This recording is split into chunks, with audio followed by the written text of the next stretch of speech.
Whoa. Yo. Hey, you know what? What's going on? You're getting pretty good on the guitar there. I was watching you. You doing the air guitar and the Yeah. It sounded good. Real good. Doing a little intro in the background here, man. How you doing, Gary? It's been a week. Been busy? Has it been a week? Been extremely busy. I bet you've been doing some welding. Been doing any welding? Hey, if we're not racing, I'm welding. If we're not racing, I'm welding. Look who's already in the box. Golly. Shannon Welding. Wise, Lauer. Did we have someone waiting? A couple of people waiting for you and got on? Yeah, there was 2 on the YouTube side. There's Shannon Wise. Hey, Shannon Wise. Did you see they got a different truck? What nice. Day is it? You know what I mean? Right. Good point. You know what? I can't keep up with those guys. Yeah. Well, the blue one is gone, and the old blue one, and then it's a slick looking ride. All right. All right. Well, they'll be the Wednesday truck. Driving on Wednesday. Right. Yeah. There's Jim. Hey, Jim Lara. What's up, Jim? From Salina. Man, we got a great show tonight. We got Joey. Hey. Can't wait. Larry Hunt. How you feeling, Larry? You getting better, buddy? Larry Hunt. How are you doing? Man. Yeah, dude, this is going to be a banger with Joey tonight. Man. Yes. The beater bomb is in the house. Yep. We put this together with a visit when we was at MoCan. Yep.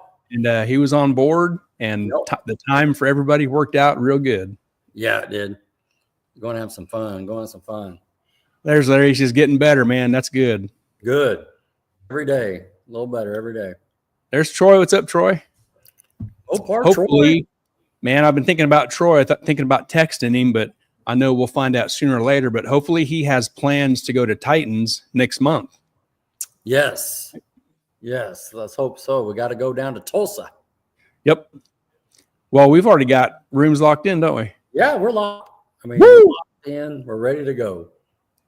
Shannon says, yeah, it's got one of them Suburban motors. Oh, Shannon, he needs to get a Tahoe motor. Gotta get the Tahoe motor. Apparently, we'll verify that with Joey. He would know. He would know. Because the source I got was the Tahoe motor's better. So I need to dump my Suburban junk for a Tahoe turd. That's it. Yeah, he'll tell us. Tahoe's the way to go. There, Goose is watching. Goose, look at this. Look, TNS. Goose. I'm TNS Orange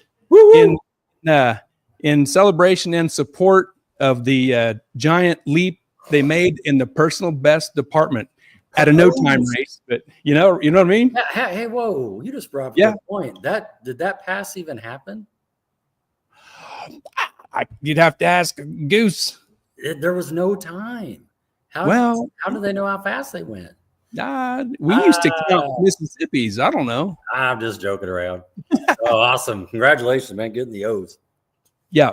You know what I was thinking about when I was shaving tonight a little bit ago? You look good. You're all trimmed up. Is that Joey? Is that what this is for here? Yeah. I thought this is for a Sunday is odd. I went ahead and shaved, put some new shit in my hair, put on the TNS support. Woo! Man. There's a line of hot chicks outside the garage door just banging to get in. Yeah, you're ready to go to the prom. You're ready to go. But awesome. So it might be there might be something to it, or maybe just coincidence. Goose might have his idea, but since they have partnered with us on the show, their program has really stepped up. Wasn't going to say it out loud, but I was thinking the same thing. We need to edit that. And then you brought it up. So let's just make a note on that, Maybe we should ask Goose. Maybe Goose thinks, maybe that's why he did it. Maybe that's why he showed the support. That might have been it. Yeah. So I'm showing my support back. That's it. Hey, support who supports you. That's right. That's awesome. Yeah. Troy said out driving car in the neighborhood to get fuel and water burned out of the oil. Can't get coolant temp above 168 or oil 176. Going to have to turn the fans up. All right. Yeah. Do what you got to do, They make heaters to put in the oil the oil pan, Troy. Yeah. There's Barry Peter. He says, hi, gents. Hey, Barry. Barry. Troy says, thinking of going to Tulsa, but we'll say with 275. Yep. Yeah. Gotcha. Yeah. Hey, there's Goose. Nice shirt.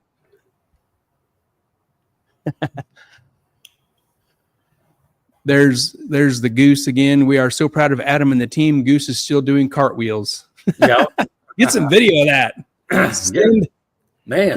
Send video. Video of Goose doing a cartwheel. We'll put it on the show. Yes. There's Brian. Evening, fellas. What's up, Brian? Brian, cool looking truck you got a hold of, man. Yeah. I knew we were going into August, so you were due for a purchase. You were a little late going into the third quarter here. Right. All right. Yeah, we can get rid of some heat too anytime, like next week, I think. Oh, yeah. Either the following. I'll take that. Labor Day's around the corner. Yep. Well, shall we hop into this? And Joey don't want to bore him and let's roll on.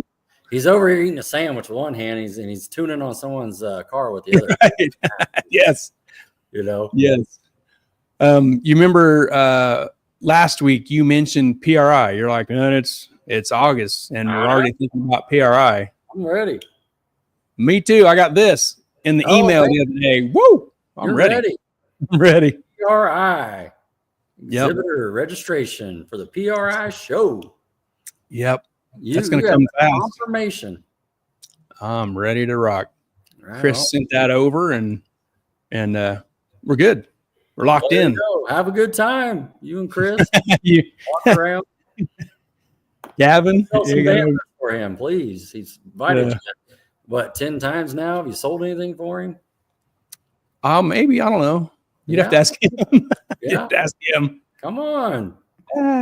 Yeah, it's a good time, man. It's going to come fast. Obviously the big thing last year was to peek underneath Joey's car back at the rear end. That was the thing last year.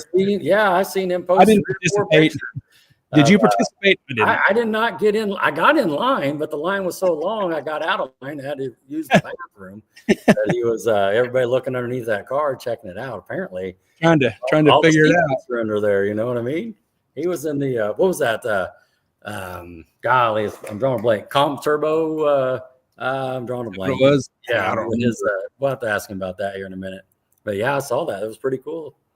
Yep. Pretty cool. Wouldn't that be cool? Get a car in PRI? Golly. It'd be cool. Cool.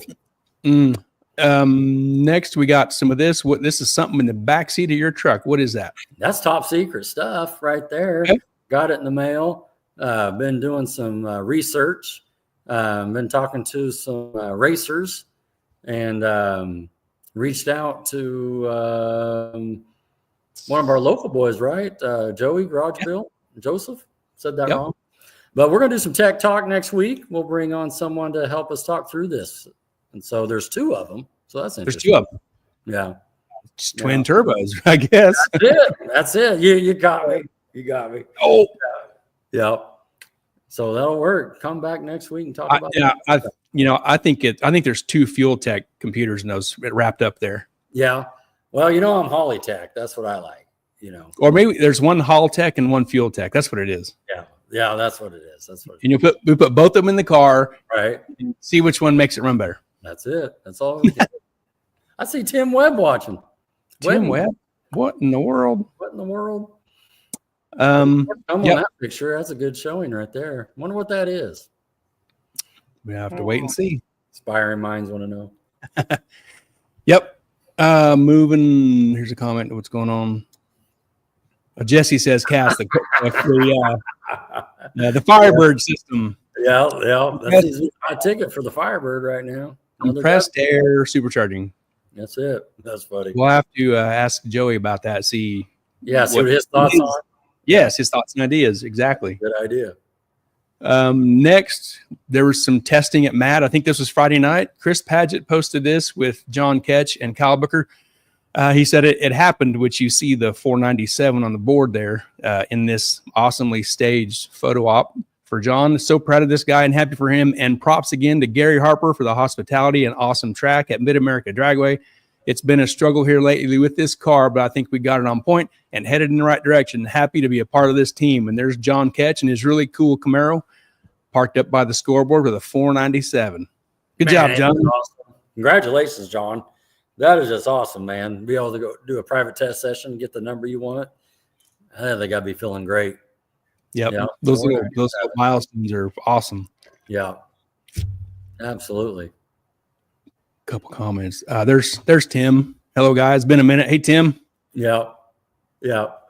Goose is talking about the picture, the parts of the back seat. They know LS parts. Yeah, they might be. You might be. Yeah. Come on. They might be. They might be. There might be a suburban part and suburban part and a Tahoe part. Oh yeah, you saw the Tahoe part exactly. Yes. What's that? Go ahead. No, just laughing. Oh, real quick on the MAD schedule, they posted this as a remainder of the 2025 schedule. They got some ET final stuff, some Pontiac Uprising. What we wanted to hit real quick here, and there's a big flyer coming soon. September 26th and 27th is a drag radial and slick tire test and qualifying for the 27th, plus a burnout contest on Friday night. And the 27th is Garfield Furniture Heads Up Series Race for the Rod. You know what that is, Rodney? You got one of them cool trophies. Heck yeah. Yep. October 4th is another back of the track event. It went off a real good hit. The last one they had, they're having another one. And October 11th is Halloween Have a Bracket Race. So as soon as that big flyer hits for the 26th and 27th, we're going to hit on that real good. That needs to be a real great event. So awesome. We will be looking for that. There's John. Hey guys, he says, hey, congratulations. We just had your picture up, John. Yeah, congratulations, man. All sorts of personal best going on, We got John, we got TS. Phillips. Yeah. In 4,000 feet of air, no less. Oh, man. Terrible air. Ozark had a big thing this weekend. And they had a Friday night. They called this was the what they call it, street fights or something like that. Friday night. God, Friday night street fights. Right. Yep. If I hit the next picture, I'm gonna be cheating to see the name of it. But Friday night street fights. Yeah. Dun, dun, dun, dun, dun. So Chris Hogan with FODAD, he was there. He got some results. The Show Me Speed Friday Night Fights. God, it was right there. All I had to do was read it. The Friday Night Fights winners at Ozark. Outlaw 10-5, the no time class winner with back-to-back Friday Night Fights wins is Devin Brown. And he won. We was there in the middle of May, and he won that one also. Outlaw 8-5 versus Limited 275 was Lance Mason, the Blues Brothers Racing, and the Mean Street Class winner, also back-to-back Friday Night Fights winner, Mark Bell. And that's the little index class, isn't it? Yeah. And was it 5:30 this time? I thought someone drew the trip at 5:30. We'll have to ask Martin when he gets on. Also Martin there, because I think he was drawing the chip. But I know they go from 4:90 to 5:30 on that deal. So we'll have to see. Yeah, John says he was scrolling on Facebook and seeing his car. Right on. Come on the show. He's a player.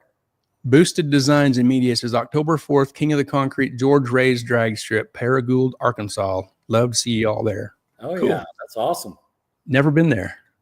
George Ray's. There's a picture of Devin in the Camaro. Yeah. Back-to-back.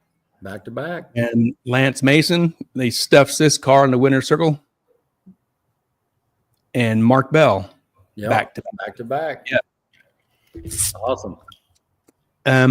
Rolling right along into Saturday, FODAD posted all the results from Saturday's racing. Outlaw 10-5 no time winner was Ryan Mitchell, KC Max. B2B shootout Outlaw 8-5 versus Limited 275 was Lance Mason again. Blues Brothers Racing. Outlaw big tire winner Dwayne Graham. Motorcycle winner Seth Thompson. Junior dragster winner Katie Spaniak. Mean Street 5.0 index, Corey Andrews. 550 index, Richard Potter. 650 index, Cody Bennett. Super Pro winner, Tim Lloyd. Foot brake winner, Dylan Bontrager. Sportsman winner, Paul Oglesby. And Fodad says, thank you so much to my sponsor, Felony Racing LLC. That's a lot of classes, isn't it? A lot of classes. What did you say? There was 11? Yeah, I think you had 11 there. 1, 2, 3, 4, 5, 6, 7, 8, 9, 10. Yeah, 11. Yeah, hopefully had a great turnout. And we got Mark and his crew is busy. Busy. Hmm. Yeah, got to see that, a little bit of action there. And man, Lance Mason found the winner's circle twice. Yep, he did. Gonna have to. He's your competitor in limited. He is. So you have to keep your eye on him. Oh my. Okay. Thanks. Nice. Yep. There's Ryan. He strolled down on Saturday and handled business. Yeah, he did. The Firebird. Yep. TNS race cars. They had a pretty good day. They said this weekend was a good and not so good weekend. We were at Ozark Raceway Park for their small tire no time event. Let me start with saying we're not fans of no time racing, but we had a decent weekend. We ended up running a new personal best of 409 at 184. Man, that's rolling. Bring that tune up to Mad next month. That'd be great. So that was the good part, he says. The not so good part is we thought we had the hot rod to beat this weekend, but Junior Surface proved that to be wrong in the semifinals. We spun, and Adam Phillips did his best at pedaling it, but just couldn't run down Junior. Congrats to Ryan Mitchell and the Firebird for the win. Zach Newberry had issues with his car, major engine issues that we will have to see just how bad they are, but Jason Seipert let him drive his car, and he did really good just jumping in and figuring out a new combo. Huge thanks for all that helped make this happen for us. Team TNS is definitely a team, and it takes everyone doing their part to make it all happen. The next race is September 5th and 6th for Titans of 10-5 at Tulsa Raceway Park. That's going to be a great one. I'm excited for that. Yeah, that's going to be good. Yeah. No, that's going to be a great race in Tulsa. Hopefully the weather will calm down just a little bit by the time we get there. A little bit cooler. Yeah. Congratulations to them, though, at TNS, man. Yeah, for sure. David Maxon says, Rodney, thanks for making the transmission cooler diagram for my son Keaton. We appreciate your help. Oh, yeah. He reached out to me this week, and we were talking about the cooler and just, how to plumb it on the car and what side to go in on the tranny and stuff and trans cooler. So absolutely, man. Hopefully you guys get it figured out. And kind of explain to him as well. The first couple times you hook it up, it'll pull tranny fluid from the tranny. So be ready for that. And, and so, here to help. Yep. Good info. Here's a couple more pictures. Here's Lance's. We're kind of blowing through this, but we want to get right to Joey. But catch these pictures. There's limited is Lance Mason, big tire Dwayne Graham, the bikes Seth Donkey Thompson. Okay. I like this one when I was looking at this one. It's Katie the Maniac Spaniac. There you go. That's great. Yeah, that is awesome. That's funny. Yeah. What did he say in his post on the substitute? They have problems, but she continues to find the winner's circle or something.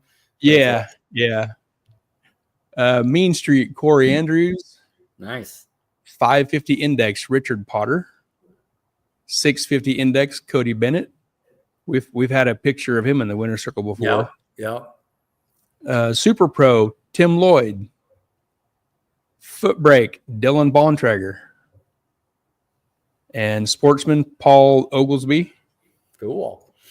And that is that. Very cool. Well, Firebird went down and took care of business and came back. Do you see the video with him and Russell Foreman? I saw that, man. Yeah, those Gorilla Flames. Yeah, that's awesome. That was a good race for about half a track, and then, man, the Firebird put it down. I'm sure Russell's finishing up his dinner at the Mexican restaurant. We'll jump on there. Right. Tell us how that went down. His Sunday ritual. But didn't you say there was a rainstorm or something, and it kind of went late?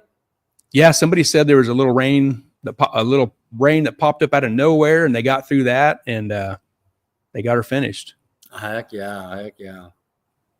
Well, good turnout. Great event. Excited for the Titans in Tulsa, and then of course we got Mad in September 26th, 27th. So they're still coming every week, and they're racing. You know what I mean? September is going to be awesome. This kind of the start of fall. There you go. Bring it on. Get that turbo weather back in here. You know what I mean? But I've got the screenshot of 2022 when we was rolling into Tulsa, and the heat index was 118. Remember that? I remember that. Holy cow! The temperature was 104, and the heat index was 118. Yuck. Oh, Tim says the lockup kicked in and he was gone. That's what must have been what it was. Yeah. Well, all right. If I kick us out of the way and bring Joey in, if you're ready, let's do it. We've he's done tuning on cars and eating sandwiches. We'll get him in here. I see he's just sitting there waiting and hanging out. All right, let's do it. All right. Hey, Joey. Hey. What's going on? Is it Joey or is it Beater Bomb? What do you want to do? Joey is perfectly okay. Perfect. That'll work. Joey Bomb. Joey Bomb. There you go. Well, I'm sure the question will come tonight how the Beater Bomb nickname got to you. So we'll have to answer that a little bit later. But man, just real quick, thanks for coming on. You know, we saw you at MoCan. It was funny because a guy from Nebraska and two guys from Kansas knew the secret code to get in the gate. And these guys from Missouri that live in Missouri didn't even know the code. So they're outside. We have to visit. So that was good stuff. But man, thanks for coming on. Yeah, no problem. It's gonna be great. Yeah. Super excited. So what we do, Joey, I don't know if you watch the show or not. We got a couple questions we're going to ask, and we'll just kind of follow along with the comments as they come up and that sort of thing. And we'll look up, and it'll be 2 hours, 2.5 hours. And, but we always start with the way to the left, Gotcha. like how you got into cars. And then one of the last questions at the right, one of the last questions before we sign off will be, hey, who do you want to thank? Who got you here? Who supported you? You know, who's your sponsors? And then so you can start thinking about that as well. But let's just talk about, what was your first car in high school, or what was your first ride? What was it? Yeah, my very first car was a 1988 convertible Mustang. Man, there you go, man. Look at that, ice baby. Yeah, and ironically, I still have it. Obviously, I'm not an old person, so I still have it. I haven't been driving it a lot, so the old Beater Bomb kind of takes priority over everything. But that is it. And as you can see by the logo in the bottom right, you know, Kyle from 1320 has been around for a long time around me, and you know, kind of how we get our name spread out there. There you go. But yeah, that it doesn't look exactly like that anymore, but I did love those wheels, and now it has a set of weld wheels, but sure. Yeah. So this is your first car. How old was you? 16, 17, 15? No, I bought this when I was 15. Yep. It was a completely stock 5.0 5-speed, and started from the ground up with it really sucks to say, but underdrive pulleys, cold air intake. You know. The starter kit. That was probably 2005 actually. So LS Mustangs weren't a thing, you know. Nope.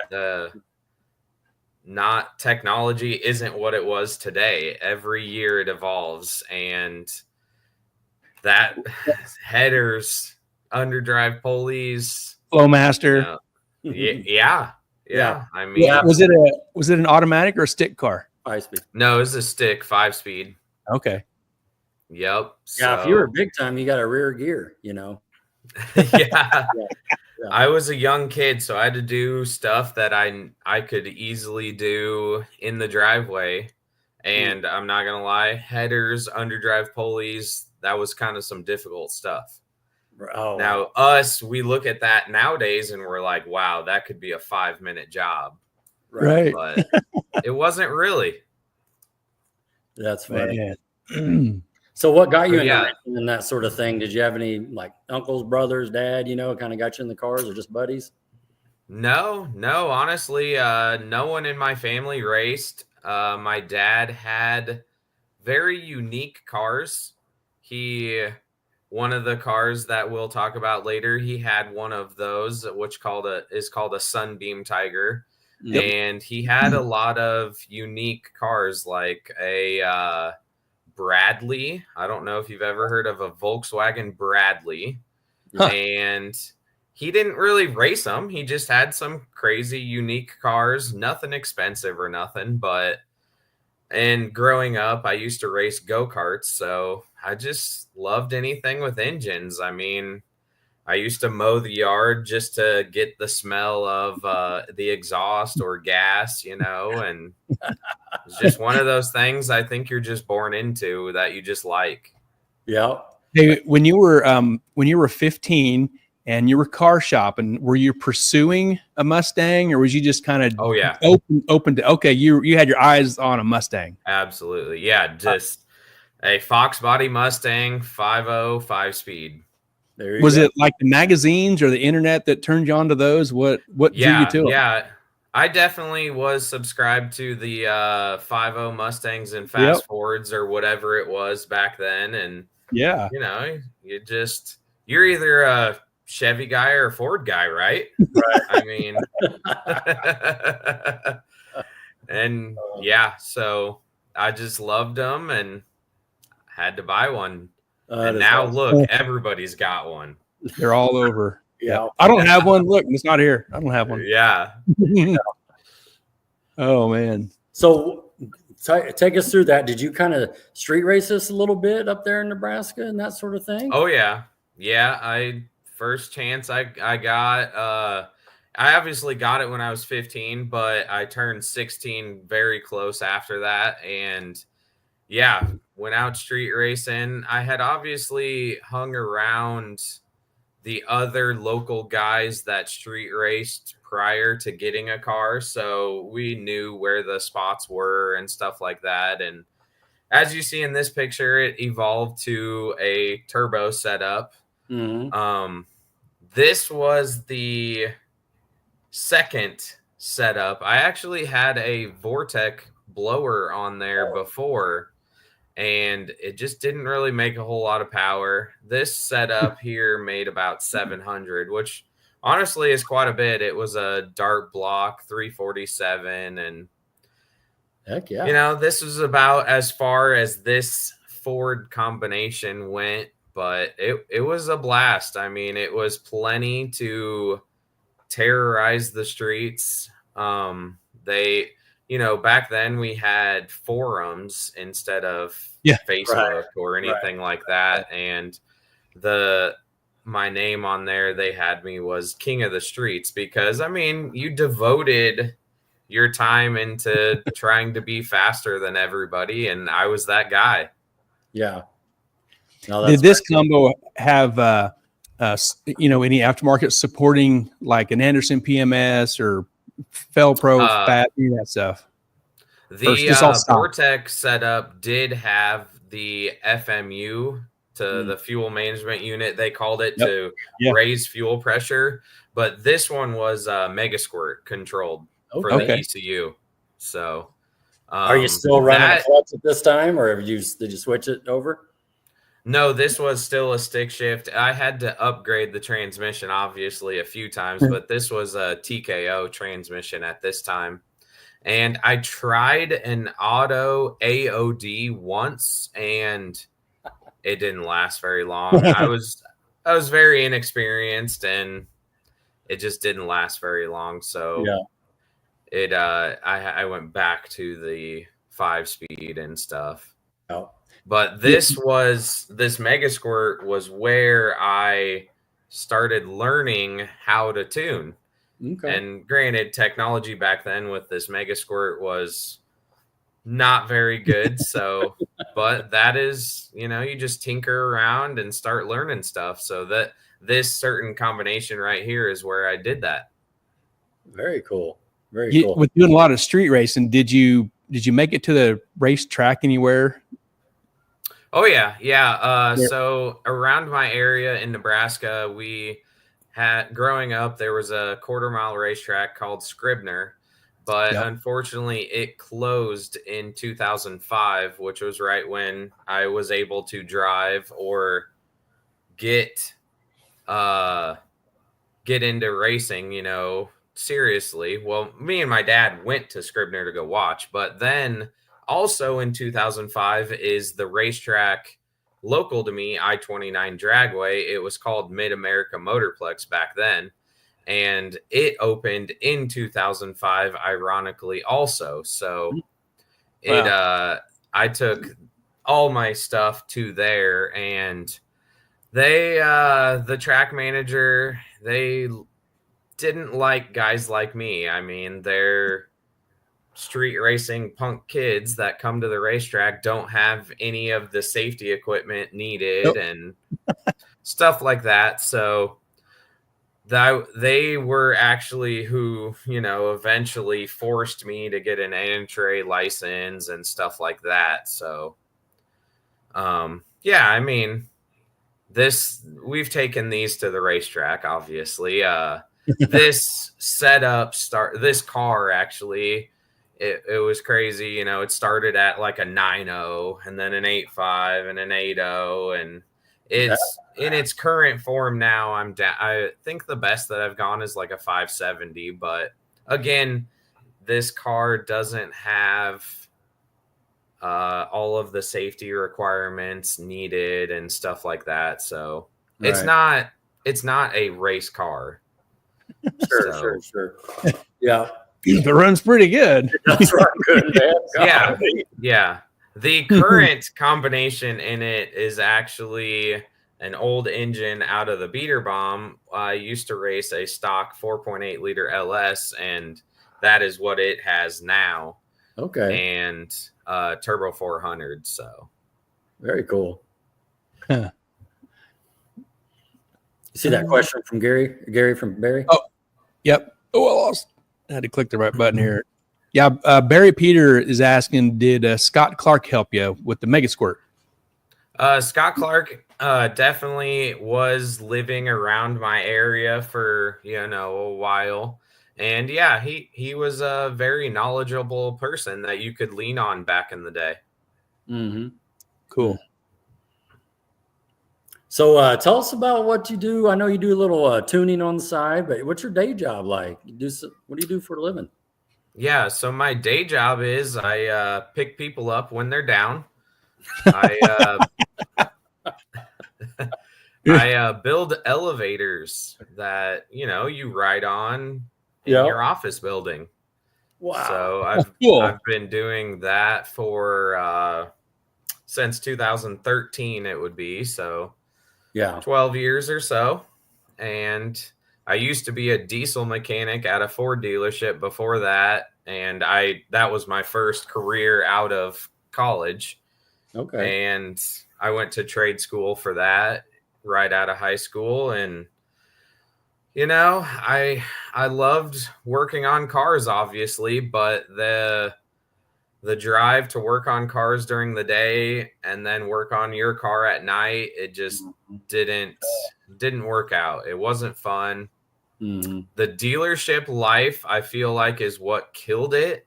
Maybe working for an independent shop would have been much better, but being as a student coming out of a trade school specializing for a Ford dealership, they called it the asset program.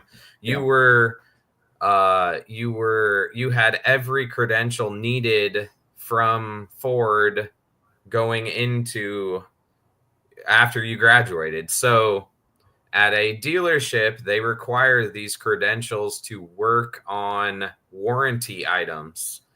And the unfortunate thing about warranty work is that it pays you 70% less to do the exact same job as a customer would bring in off the street.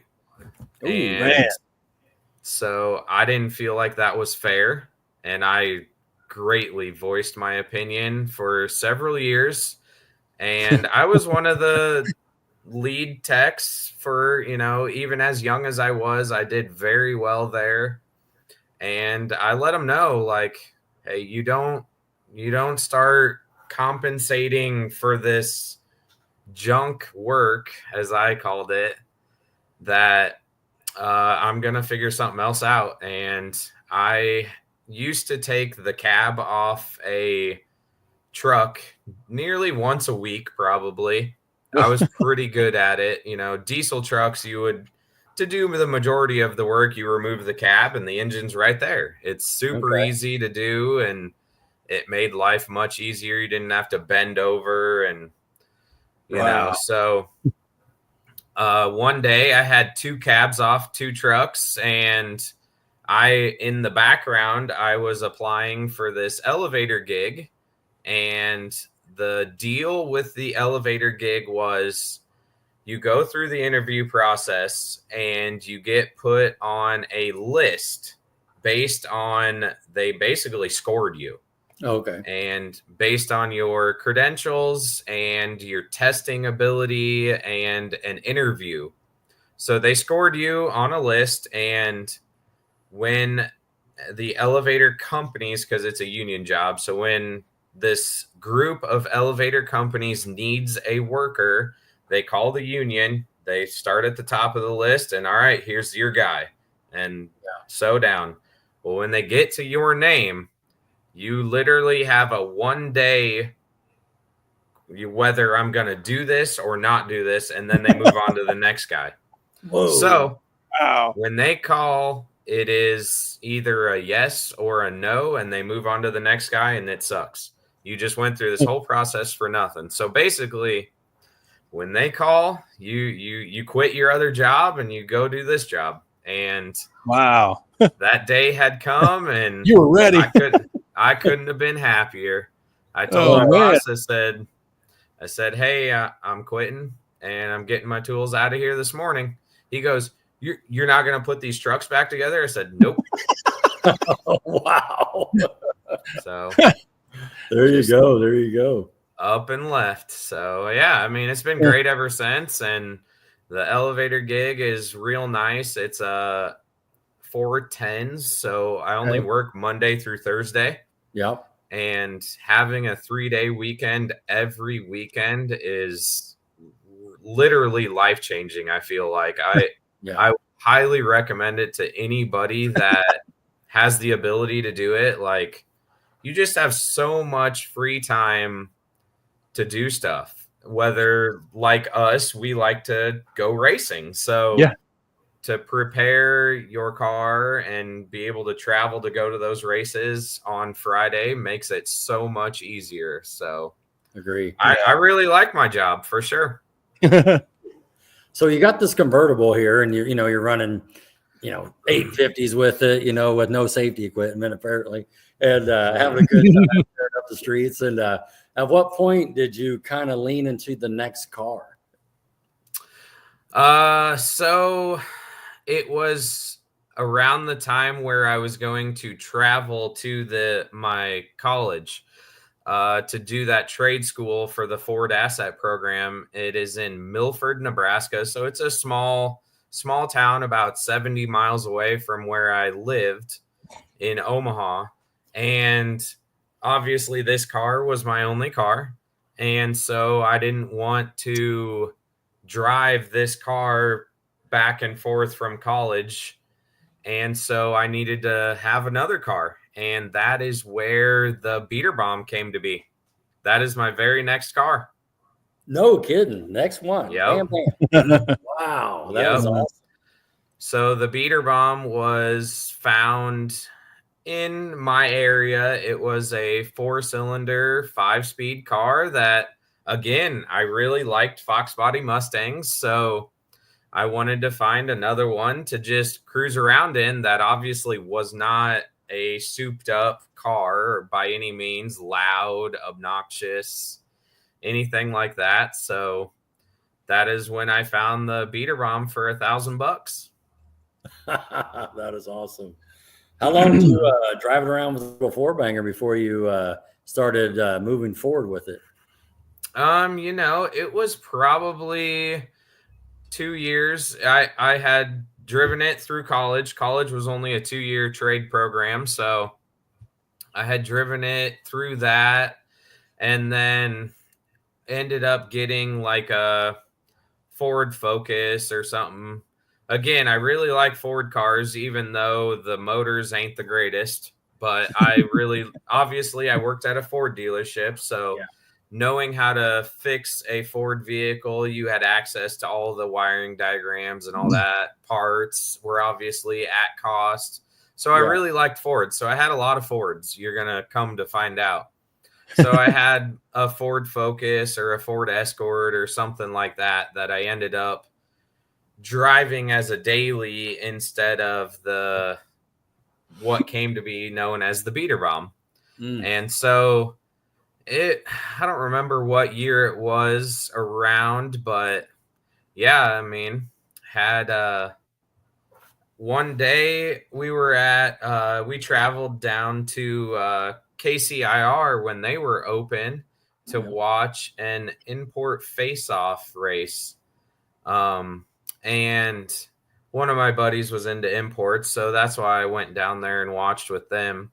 And there was a Fox Body Mustang there that was running like 10s in the quarter mile naturally aspirated, and it really intrigued me.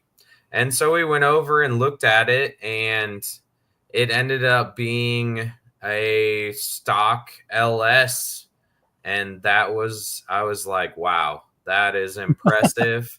It was really the first one that I had ever seen or heard of.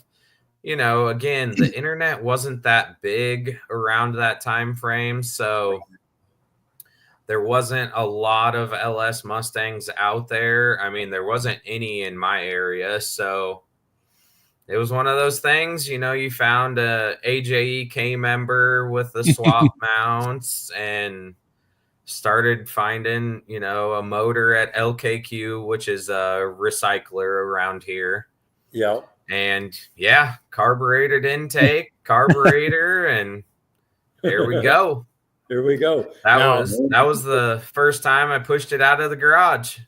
Nice. Wow. Is this the Suburban motor? Or is this the Tahoe motor? I guess Putnam's. Definitely the Tahoe motors are definitely better. Man, there you go. He confirmed. Yeah, he confirmed it. That's great, buddy. Yeah, so Nick Roberts turned us on to that. Right here. Yeah. So as you can see back in the corner, this was just an MSD 6014 that we put on here. And, you know, again, I was really intrigued into the laptop thing. So you could hook your laptop up to this and tune the timing and stuff like that. And, you know, the carburetor was just a super simple thing where, you know, I was starting to learn how to do things, and you evolve, and this was the first start of it. That is awesome. What transmission you got behind this one, Joey? This one was a stock turbo 400. Okay. Yeah. Yeah. Cool. Yeah. Here's a little turd you shook out of it. Yeah. Yeah. Boy, that thing was, I towed jet skis with that and all sorts of stuff. That is awesome. Just like that right there. There you go. Growing up, I obviously had lots of toys. I mean, had a really good paying job, so you had to have some fun, right? Heck yeah. Heck yeah. And it tows four-wheelers? Oh, yeah. That was the time when it had a 5.3 in it, though. That one, there was a four-wheeler like a park. It was about 80 miles to the north of us that had a big four-wheeler park, like a UTV park and stuff. So we took a trip up there, and yeah, it was pretty wild. I think snooping through your pictures on the Beater Bomb page, I seen a picture that actually it looked like a full-size car trailer on the back of the car. Yep. It was empty, but it was a full-size car trailer. Yep. It does everything. Yeah. Yeah, it's multi-purpose bomb. Right. Multi-purpose. So with the 4.8 and the 5.3, the carburetor, how fast are we going right here? I don't remember if I took this exact setup to the track, but when it had nitrous, it went 6.1. Okay. And then on I think on a stock motor, I went $899 at Topeka. Wow. That was during the time when Skinnies was starting to get pretty popular also. And we would travel, to Kansas City and stuff and race back and forth. He would come up to Ice Cream Cruise, and I don't remember what the year was that we went $899, but yeah, it ran pretty good. It honestly ran pretty good. This is Topeka. There you go. Yeah. Yep. So that is there a date on there? 2013 maybe? I don't remember when that was. But yeah, obviously that was nitrous. No anti-roll bar, but I think it went 950s that day. There's a 1320 video out about that because that was when I broke the axle and it came barreling down the track where I was parked and broke both my back window and quarter window. Oh man. Oh, just literally perfect. I mean, wow. And I'm assuming you're running a 4-lug back then like everybody else was, Oh yeah, drum brakes, the axle comes right out. Yeah. Hey, Gary, go back to that other picture real quick. Now, on that quarter panel or that quarter window, excuse me, does that say beater bomb right there? Oh yeah, yep. So so the beater bomb name there you go. Actually coined before I even swapped it to a V8. It was literally a 4-cylinder Fox body Mustang that that it was beaterish, obviously, and just one day came about that just called it the beater bomb. And just, I try to tell this to people all the time that try to come up with a name for their car, and I'm like, it'll just come to you. Like it just and one day it did. That's awesome. But, so yeah, Brian, it's literally been named that before I even ever swapped it. Cool. Brian Schneider says, I remember the axle and wheel coming off at Topeka. It was insane. Oh yeah. Oh yeah. Now, during this time, do you have some buddies to go with you with another car, or you guys just kind of doing your own thing, or? Yeah. A couple of my buddies, AJ and Joe, came down to Topeka with me. I'm not sure if we brought I'm gonna guess we brought a motorcycle with us because that was obviously Streetcar Takeover, but I don't think we brought another car with us that time. Right. But yeah, you can see this was the driving around mode. It had street tires in the back there and the 4 lugs up front, the skinnies up front and spray painted hood and lot less rust than it has right now. So it's with age. It's getting old. Yeah. The old girl's still good. That's and it looks like it's got some numbers on there from the racetrack. So that must have been after I went to the track or something. That's funny. What is the squiggly things on the door? Is that a sticker? That is actually the Ford graphics that came from the factory like that. Oh, no kidding. Never seen that. Yeah. I have a brand new set that Sean Clark found for me. And we've talked about it so many times to put those back on there, and we just haven't. Yeah. So, here in Wichita, myself, I have a hatchback at this time with a Pro Charger and Ford motor, 8.2 deck deal. And that's okay. You hear about beater bomb, and you just hear this car, and the dude will never pop the hood. No one knows what's underneath the hood. You know what I mean? Talk through that. Yes. So yeah, obviously being a street racer, you keep things under wrap for quite a while, and you don't want people knowing what you have. So the local racers around my area didn't know that when I first swapped to this car, they didn't know what it was.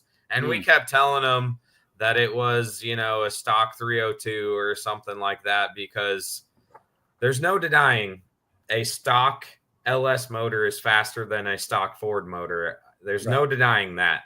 Right. But and this thing was extremely fast for back then, and it would literally just smoke everyone, and everyone kept eventually some of my local friends that we raced with all the time figured out that it was an LS motor. But yeah, I mean, the going joke was, yeah, I never popped my hood. I mean, it was what, probably 2022 maybe, the first time that I ever posted a engine bay picture. Wow. So yeah, I would go to these racetracks and, you know, do fairly well, and I would never pop the hood, never have to take the hood off. And That's awesome. I honestly prided myself in that. Preparation prior to the racetrack is what allowed that. Sure. And so, Yeah. No, that's good. Here's a fun comment here. 308 Racing says, high school me couldn't get enough of the videos of the highway rolls with the candles lit underneath the car. I'd like to know how many times I replayed those videos. Awesome. Yeah, he's talking about the one of me and Ryan Mitchell racing down 435 in Kansas City.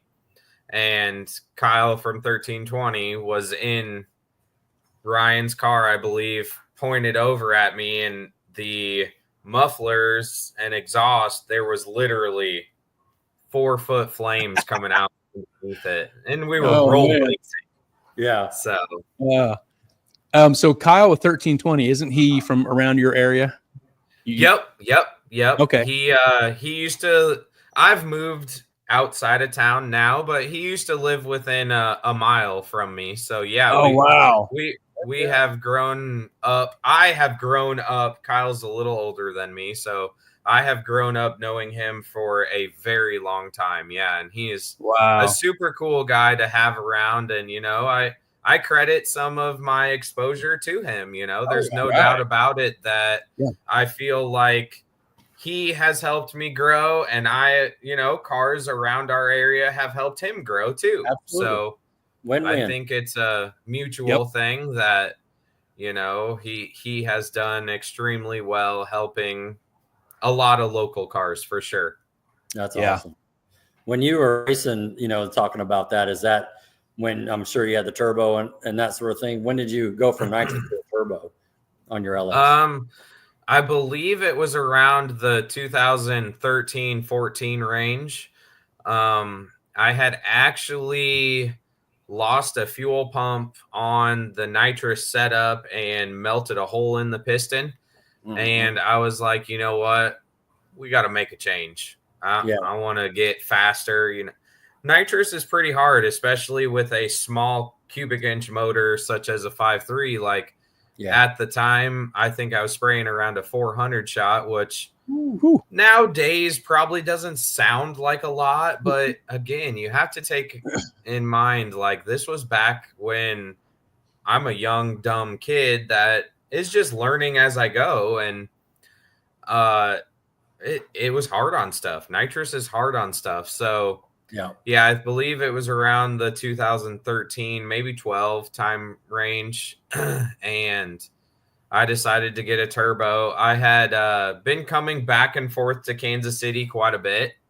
Mm-hmm. You'll hear me say that a lot. Omaha used to battle with Kansas City back and forth between, you know, Justin Keith and Skinnies and Freight Train, obviously Curtis, you know, a lot. We had a group of cars, they had a group of cars, and they'd come up here and we'd go down there. And it really made you faster because you raced fast people.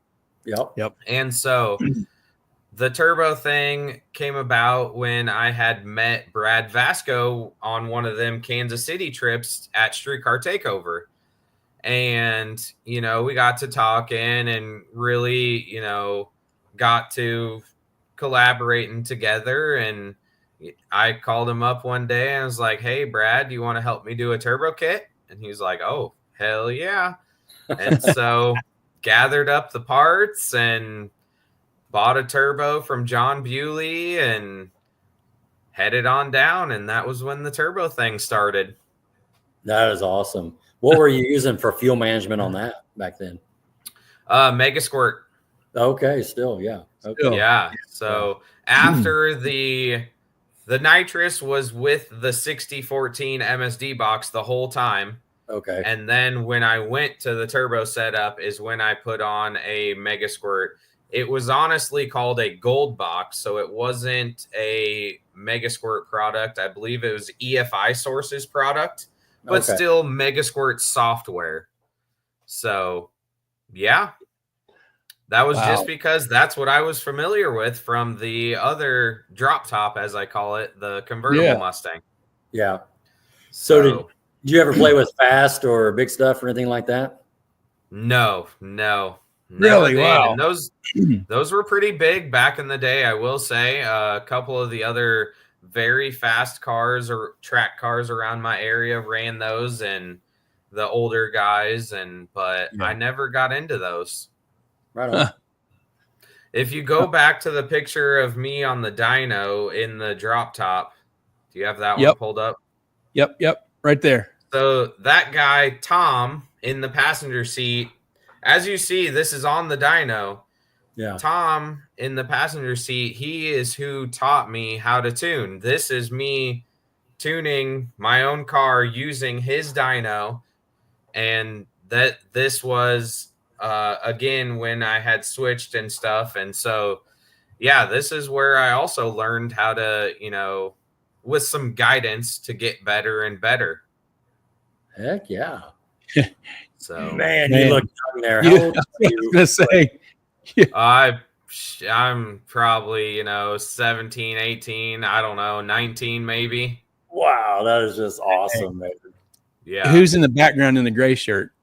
So that is TJ. He actually owns the dyno and the building now. That same exact dyno. Tom moved away to California, and where he owns and operates Izzy Performance's dyno. I don't know if you've ever heard of those guys, but he's a really popular stock computer tuner out in California. Wow. Oh, that is awesome. Was this a dyno jet back then? Nope, this is a Mustang dyno. Oh, Mustang. Okay. Yeah. Yep. Wow. So pretty old for sure. Yeah. Great picture, man. I was snooping in your stuff and I found this. What in the world? Oh my God. What happened? So that was young and dumb college days. Like I said, the college was in a small town about 70 miles from Omaha. So we were bored after school one day and found this like little minimum maintenance road. There's like a giant hill there in front of me, and they were like, I bet you can't climb that. And I was like, sure, let's try. Oh, yeah. That was awesome. So that was a 4-cylinder days, and yeah. So obviously, yeah, I've had this thing for a long time.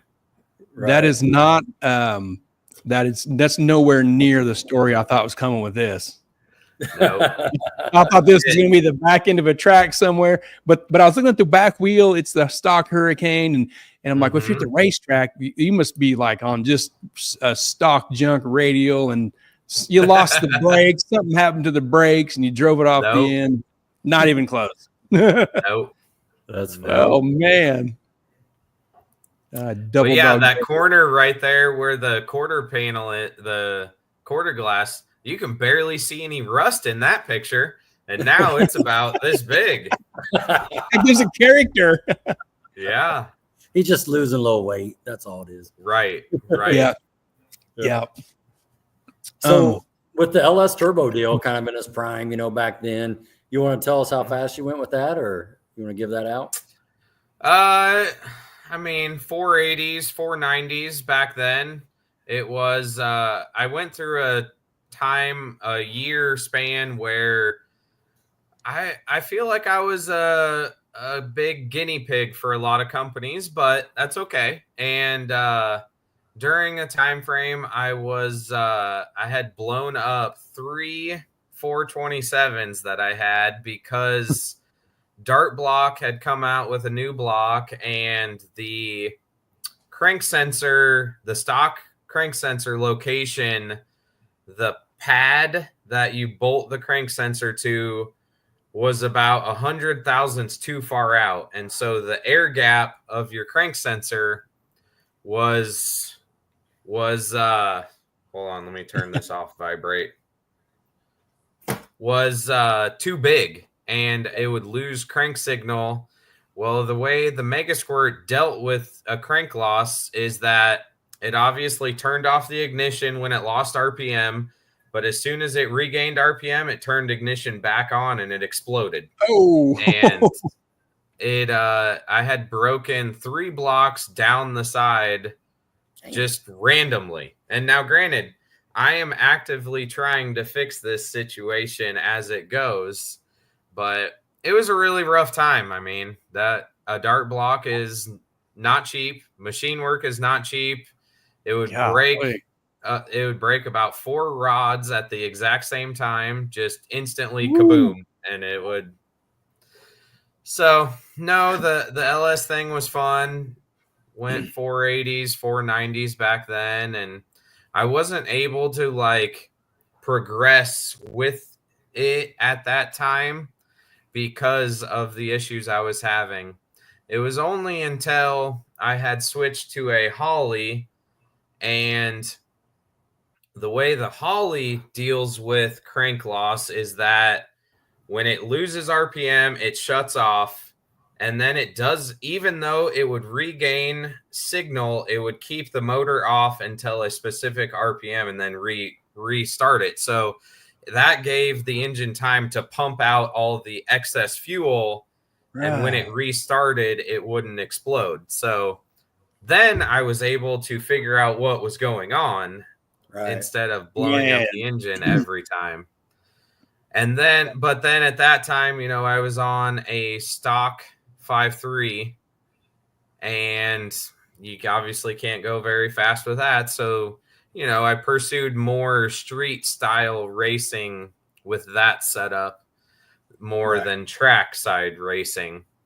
So, yeah, there's a lot of living and learning I've gone through. Yeah. What year and time frame did you turn on to the Holly then? I believe it was probably around 2015, I want to say. 2016, maybe. Yeah. It was when V4 was out, because I started with V4. So whenever they started with that one. Cool. And my time frames might be off here. You know, you lose track of time as it goes. Yeah. Yeah. It'll get worse the older you get. Oh, yeah. Yes. It's all a blur. Yeah. Oh, yeah. So go ahead, Gary. No, I was just gonna say, like, we get into some other pictures of a little more current, and also into the power plant that it has now. But before we get there, I think I haven't shown anybody those pictures before. So, well, if you don't want them, we won't. I mean, no, it's okay. Okay, I wouldn't have sent them if I said not, if I didn't want them. Right. I think, and Rod, you have some input here also. Before we get to that, I think there's a gap of like a good chunk of racing talk we can have before we get to that big block setup that's more current. Mm-hmm. Like you've been involved in Street Outlaws and a bunch of cool stuff over that. What do you think, Rod? Yeah, let's talk through it. So and even some other stuff like slicks, radios, clocks on, clocks off. Just a lot of fun stuff. Yeah, let's start from the left. I mean, you were talking about running to Kansas City. They were coming up to you. I mean, were those considered cash days, or talk through some of those cash day events and that sort of thing that you did back in the day? Yeah, so most notably, the Kansas City events were every Mustang F-body meet or streetcar takeover.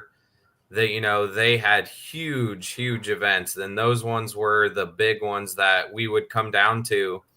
And that's the videos and stuff that you probably see. Mustang F-body meet, we would travel south.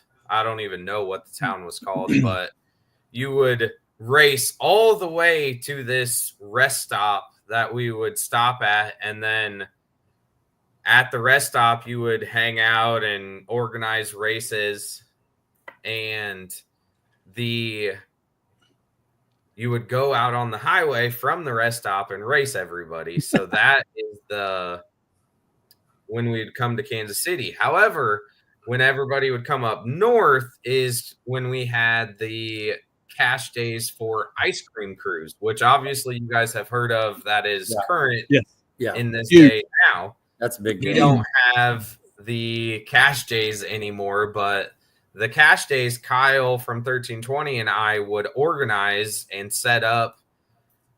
The only problem was Kansas City came and won every one until I went turbo. So that was one of the big turning points that I didn't talk about when I went turbo is that Skinnies and Justin Keith would come up and kick our butts every time. A couple of times Ryan would come up and Curtis also, like I said, and a few other cars would come up. But yeah, we had easily 30 car cash days back then. And and it's crazy to say we used to race quarter mile. Really, really dumb, but oh man. Yeah. So those are the big events that why we would travel back and forth. And like I said, I think that's why that group of racers and I have gotten so much faster. We've pushed each other to go faster because no one wants to lose, right? Right. Yeah. So you're talking about Skinnies, at Kansas City. I'm sure you kind of would run into Boosta GT, right? Down in Texas. So Boosted, I never traveled all the way to Texas, but Boosted did come up to one of our cash days for ice cream cruise, and he didn't do very well at the time. I think he was having some problems, but yeah, and that is where we met him also, is that, he would come up here and hang out. It was probably once a year, I would say, though. So it was very rare. Yeah. But yeah, we grew to be pretty good friends also. I figured so. Is that when he had the original yellow car, the 98 or whatever it was? It was no, it was actually when he had the other one, the New Edge car. Oh, okay, the Cobra. Mm-hmm. Yeah, very when cool. You guys were street racing back then, obviously the draggy is a big thing now. Back then, was there anything you had that could calculate that? There used to be something way back like a G Tech or a G something. Did you guys have anything like that back then before the draggy? Hold on. Can you hear me? Okay. Okay. You can still hear me. My headphones died, but yes. So I don't really talk about this a whole lot, but yeah, I used to record my, obviously I had a Mega Squirt with data on it and then the Holly with data on it. And I personally used to record my 0 to 60 mile an hour time and my 0 to 100 mile an hour time. And that is how I kept track. Whether like record with a phone and video like that? No, on the data log. Through the program.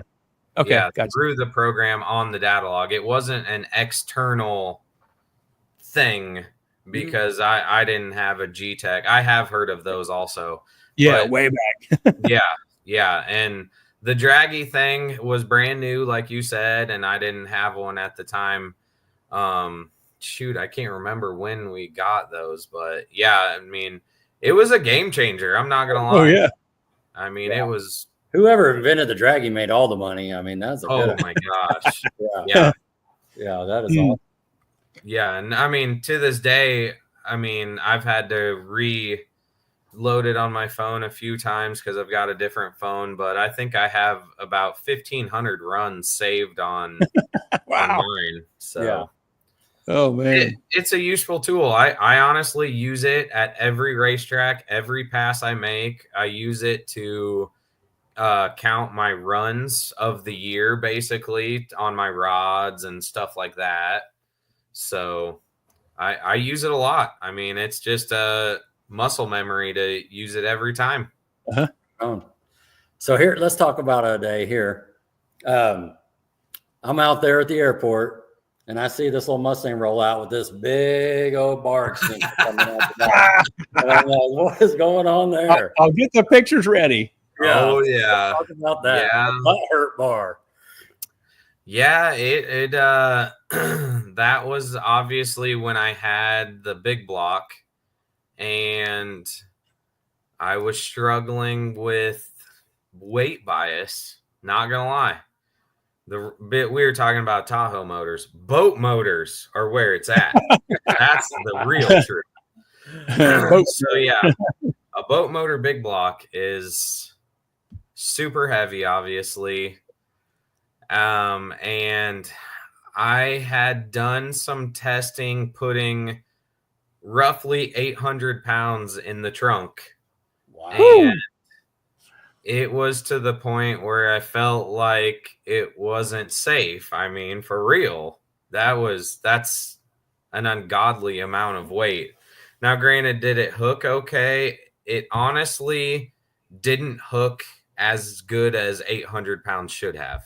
Let's be honest. Like moving that weight was worse than the hooking of that weight. So it was a struggle for a little while when I switched to the big block setup.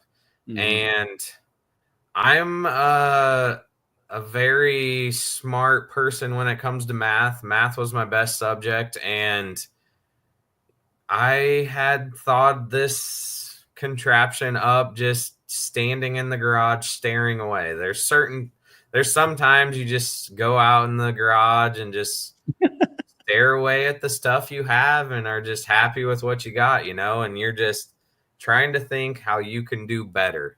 Right. And I had drawn up this little paint picture on my phone. I took a picture of the back of my car and I drew these lines with a blob of weight and sent it to Brad and Sean and said, hey, I think I'm going to do something like this. We got to build it. And they were both very against it. And I told Brad and Sean, I said, well, I'm doing it whether it's with you or without you. So and they were like, all right, I guess we're doing it. Because what was their reasoning for being against it? It looks dumb. Well, if it wins races, it's not dumb. Well, you don't know that it's going to win races. Sure. But yeah, so simple physics here. Weight further out and up is going to pivot easier than weight on the tires. And that was the concept, is that you can run a lot less and do the same outcome. And so you don't have to get that weight moving when there isn't that much weight there. Yeah. So 800 pounds in the trunk versus what X is on the bar back there. Yeah. Yeah. So roughly half. When you first rolled this out, like, what did your competition think? What did promoters think? How did it take to rule it out? It was instantly, honestly, at that airport race in Wichita or Hutchinson, whatever. Yeah. There was a cash days that night that was scheduled, but this was the race at the airport. Yeah. And instantly, as I rolled it out, Toby banned me from that cash days and said it's not allowed. And I was like, you don't even know what you're looking at. And this is, that's stupid. And yeah. So you debut this 10 hours later, you can't use it. How many hours and money do you have building this thing to put it on the car? Yeah. I mean, obviously it's a one stick of 20 foot of tube. And, obviously the hours are, time is money. And so, I mean, it's whatever, but yeah, I mean, the weights there you see are from an elevator. So that's drilling them out is what we got that. Yeah. Some of those are 1 inch thick, some are 1/4 inch. I mean, I have several different ones, obviously, from elevators. Sure. And so, it was disappointing, but luckily at that street, I ended up winning the airport race. I remember that. And luckily at the Cash Days race, there was like 2 or 3 drivers that were like, I'm not racing. And then there was about 10 drivers that was like, we love Joey, we're letting him race.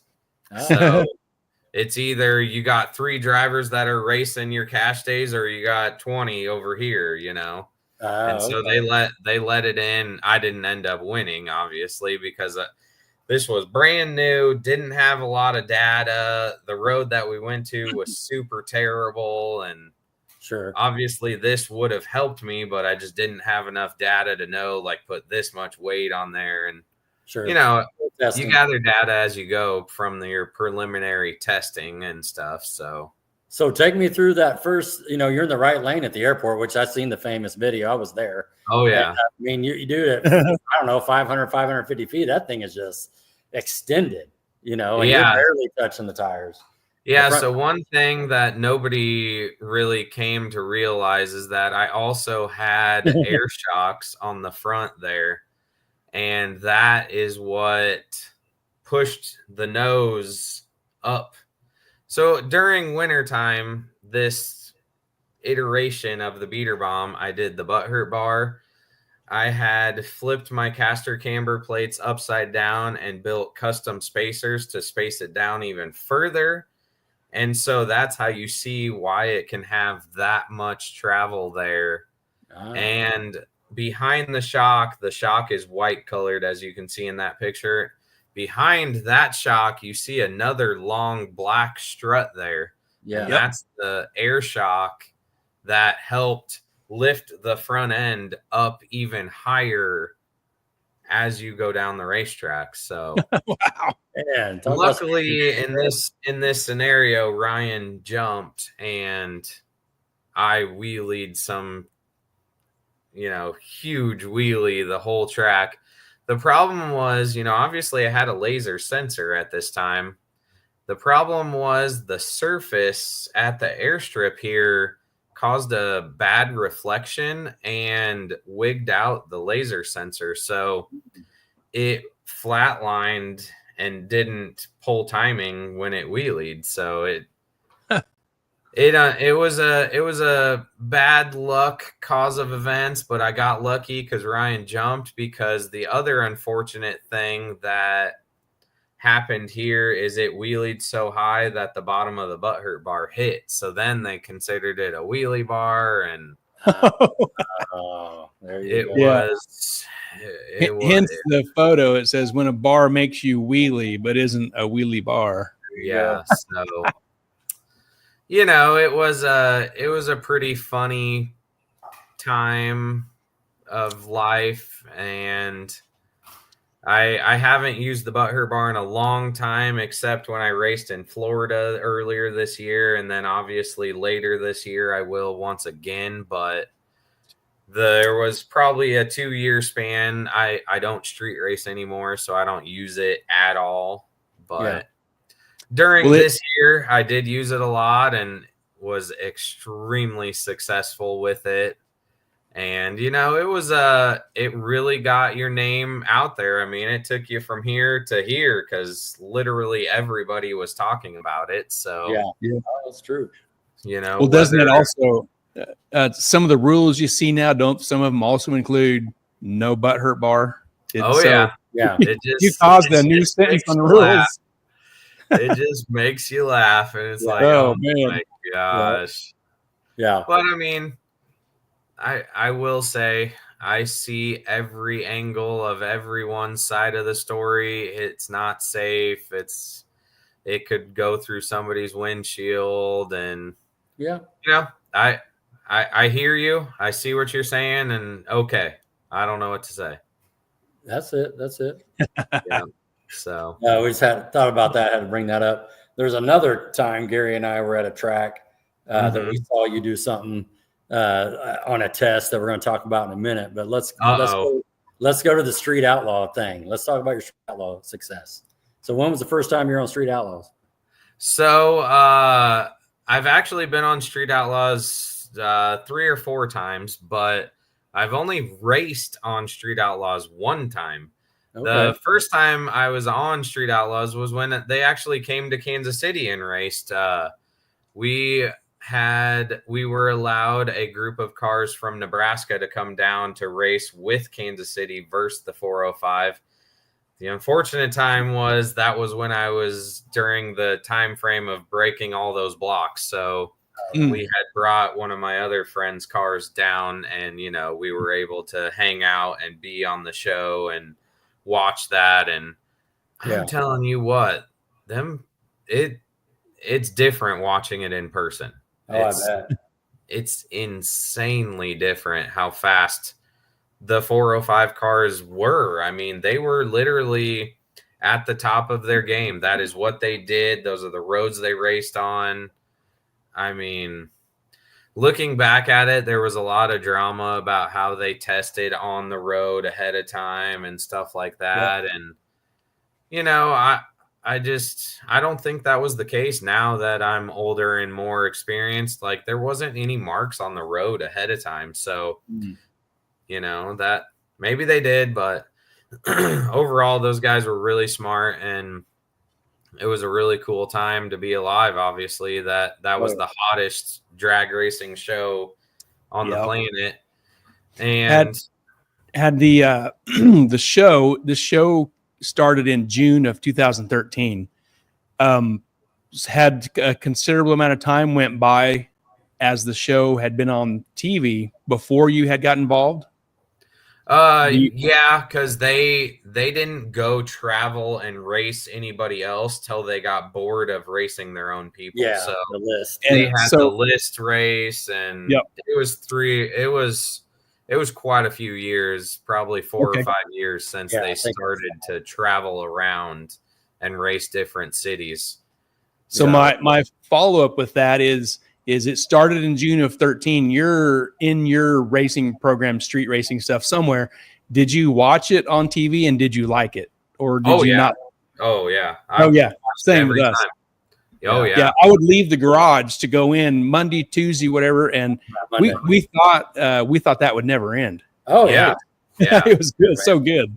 Yeah. No, I definitely watched it every time for sure. I really enjoyed it. I mean, it was, I mean, it definitely piqued a lot of people's interest, I think. And the statistics don't lie.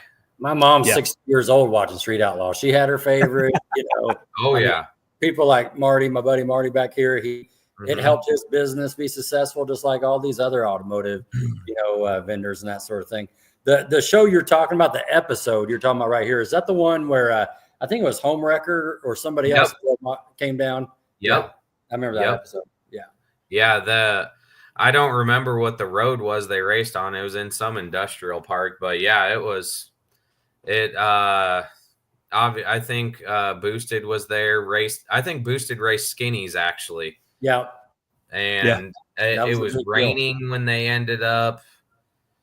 It was raining when they ended up racing, and I think that was when the coined the car wash tune came about. Maybe. Yes. It was an awesome thing to see. And then I also had helped. The second time I was on the show, I was in Florida, I think on vacation, and I had been talking to Ryan Mitchell, and we had been racing each other a lot, so we were pretty good friends. I'm not saying we're not good friends now. We're just really good competitors. Sure. But back then, Eric, Ryan's crew guy, and Ryan, they both had asked me, hey, do you want to come help us? Ryan was going to be on the Big Tire Street Outlaws show in Vegas. And I was like, yeah, sure. And so I flew from Florida to Vegas. I was on vacation. The last day I flew from Florida to Vegas and went out there and helped Ryan. It was when he was on a team race. I don't remember what their team was called, but we ended up helping. Ryan and I ended up helping most of the Big Tire guys testing and stuff like that. during that show. And, I think they did pretty good. Ryan ended up beating Scott Taylor, I think. And they obviously didn't go on to win or anything, but they did pretty good. So that was the second time I think I was on there. And then I've obviously raced with them a lot at the racetracks, but the other street race show that I was on was the what was it called? America's List or something? Yeah, Mega Cash Days or something. It wasn't the Mega Cash Days one. Maybe it was called Mega Cash Days. I don't remember, but it was when we had the Dream Team. Yeah. That Callie Nate had been our captain, and honestly, Ryan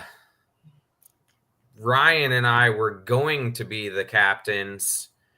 However, talking with Boosted, we decided we wanted to have a loud person be our captain. So we ended up having Callie Nate be the captain, since he had raced with those guys, JJ, because JJ was the host of that show.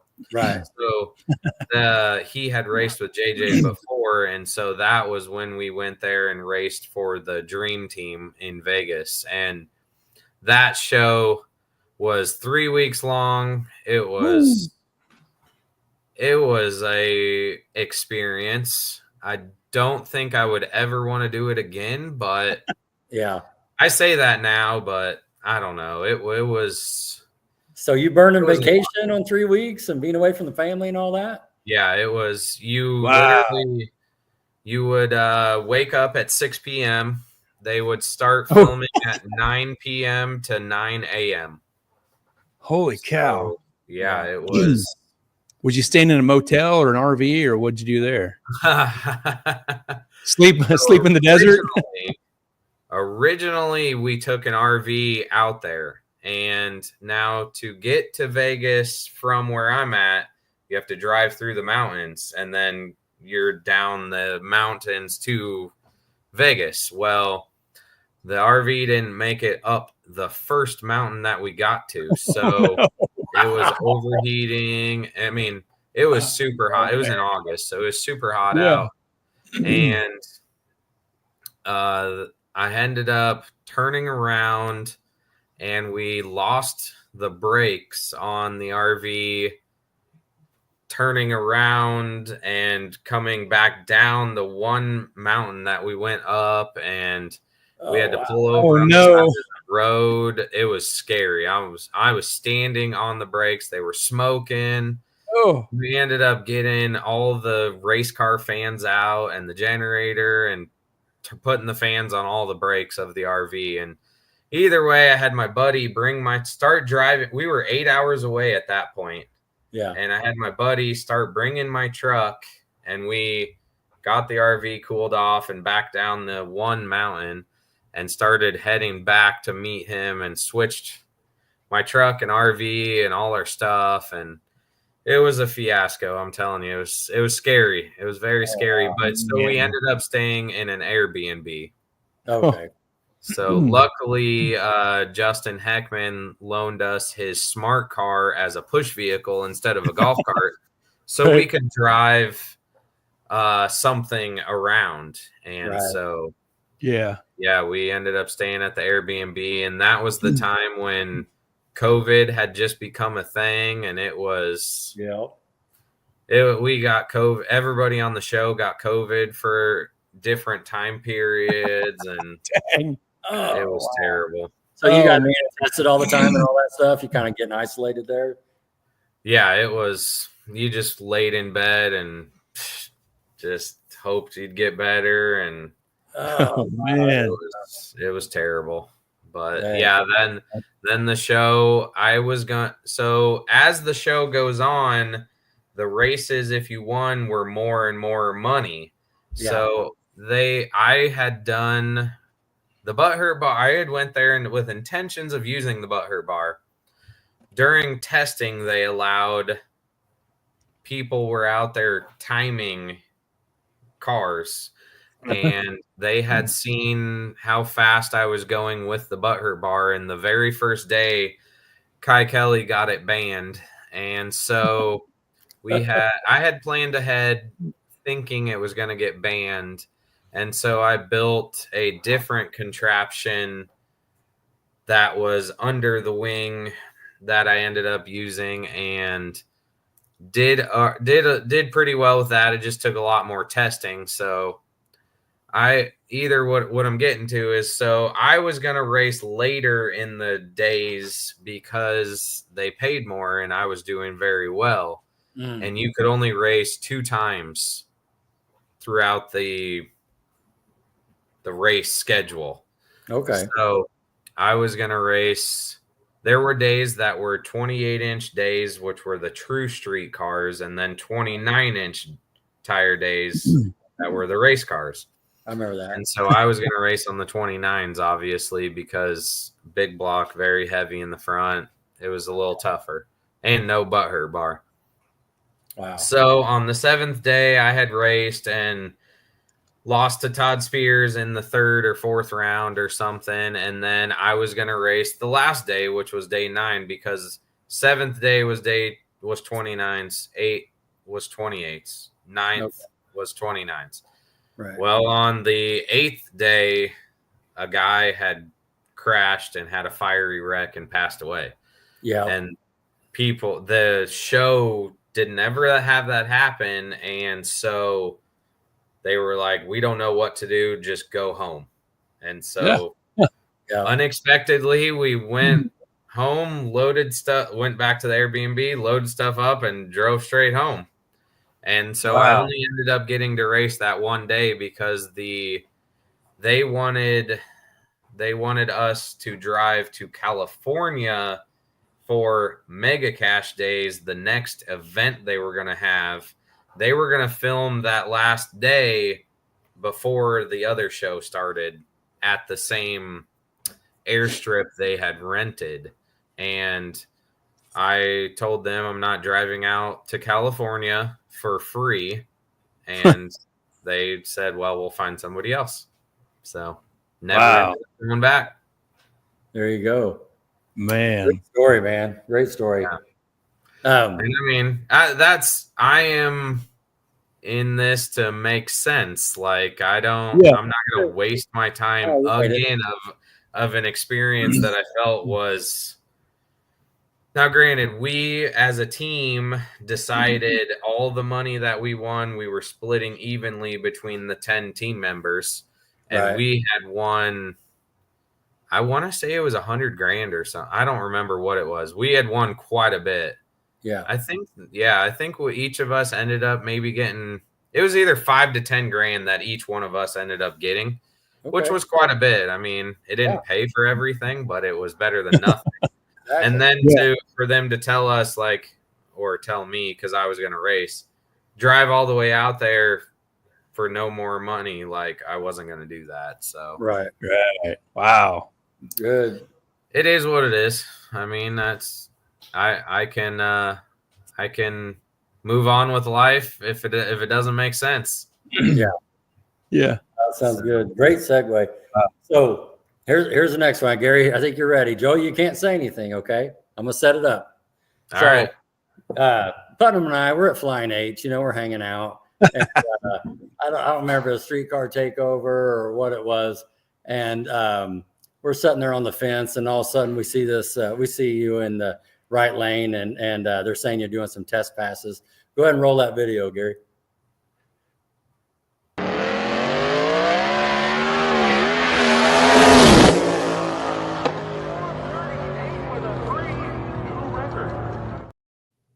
Damn. That was rolling, and you wasn't on 28s. No. Yeah. Oh man.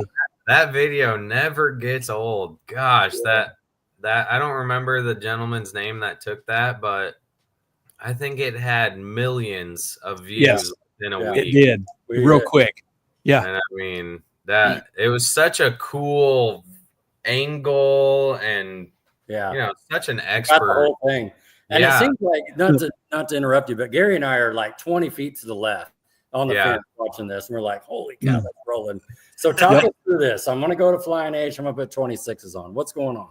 Yeah, so obviously I'm getting a little older, I guess you could say, a little more relaxed. I don't want to invest my whole life into my drag racing program anymore as I used to in the past. And I want to start doing some fun things instead of traveling to all these races and putting in the effort to win them as I have done for 5 to 7 years straight, I will say.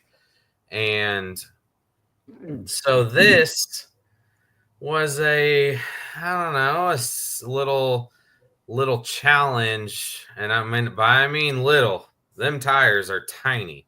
And it was a thing where obviously Sean and Darcy, who I know very well, had raced on these tires a lot, and we always talk about like, what's the limit? What is the limit of this tire? That being the 26.5 slick. And, Titans or Ozark had a slick only class. Yep. And so it was kind of a thing that was coming on up, it's a really cool class. It's challenging. It's really good for the middle of the road racer that doesn't want to go into small tire or index 530 race, so the tire is a limiting factor, or is it? We don't know. Right. So, Sean was like, well, hey, I've got these wheels, let's go to Flying H and see what it can do. And I was like, all right, like, yeah, I'll give it a go. And I didn't change a single thing, but add that big wing you see there. Yep. I thought I was going to need more downforce, or I don't know, trying stuff, literally trying stuff. And so, just all I did was put the wheels and tires of Sean and Darcy's on there and go out and make hits. I believe the event was one of the Flying H events. Okay. The series that they had of 5. I don't remember what they called it, but it was a Hooktober event, wasn't it? Hooktober, Fox Hunt, one of those. One of those, yeah. And so it was a 2-day deal. Test Friday, race Saturday. I was just going to have fun. I entered the small tire class, and I was just there to support Blake and Flying H because it was a brand new facility. Like, it's really cool to have that close by to me, 3.5 hours away. I mean, the facility is awesome, and so I just wanted to support them. And so we decided to go down there and give this a shot. And the prior record was 465 by Wes Choate at 160, maybe. I don't remember what the mile an hour was, but 465. And I was like, I'm thinking in the back of my head, like, that's got to be pretty easy to beat. I feel like, I don't know. That's just me. Now, granted, going from a 28 to a 26, I had no idea how tough it was going to be or if it was going to be easy, I just felt like, all right, this is something maybe we can give that a go. And so first pass out there, no data, no nothing. I shook the tires a little, got back in it a little bit more, and rolled to a 5.0. And I was like, all right, well, that was a little slower than I had hoped for my very first run. But, I was like, well, we'll try something else here. And it was I tried something else again and went out there and shook the tires. Now, granted, this was a prepped event, so by no means am I claiming that it is no prep by anything. Right. But I do believe the glue probably was hurting me a little bit because I feel like I am a very professional slick tire racer, and I treat a slick differently than a lot of people. And I was treating this slick that same way, and the way I do it, it doesn't work on glue. And I think that's what was hurting me a little bit. So Second run didn't work out so well. Third run, I was like, all right, I'll just dead hook it and see what happens.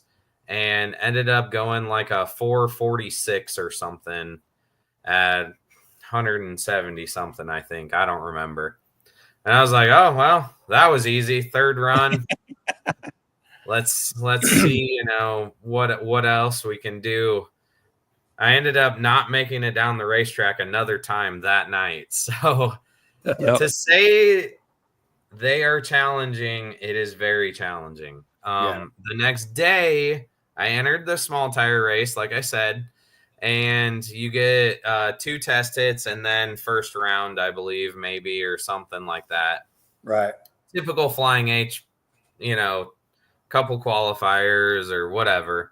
So I ended up, I actually think I went at 449 maybe on Friday. I don't remember. But so I qualified on Saturday again with another 440 something. And so I was like, okay. I went out there for first round, blew the tires off. And I'm like, gosh, I got to get more consistent. So I added a little bit more weight. I already had some weight on the back, so I added a little bit more weight to make it a little more consistent. And then that's when you see these couple run. I went a 438, and then I think I went a 440. But both of those runs, you can see it is just in the wheelie control like none other. Yeah. And so you can hear it too. Oh, yeah. And I mean, it was pretty cool. Not going to lie. I mean, 180 is pretty fast, but this is a twin turbo big block. So it has a lot of power. And, it was something that I just wanted to go out and try, and we achieved it. Cool. It really got a lot of traction. Again, I mean, there's a lot of things I've done in my career that have really jumped traction for my brand, and this was one of them, again, I would say.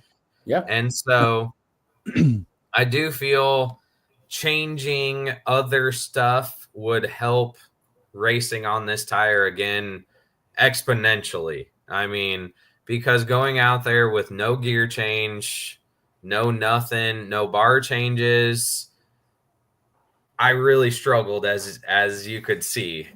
Did I hit a couple home runs out of the park? Maybe, but in my opinion, going three runs in the 40s and 1 in the 30s, I mean, you can't say I hit 1 home run out of the park. So yeah, I don't know. It was a cool adventure to do, and I probably won't do it again if somebody goes out there and beats this. But I mean, I don't think anybody else has even come close, honestly. So I think you're right.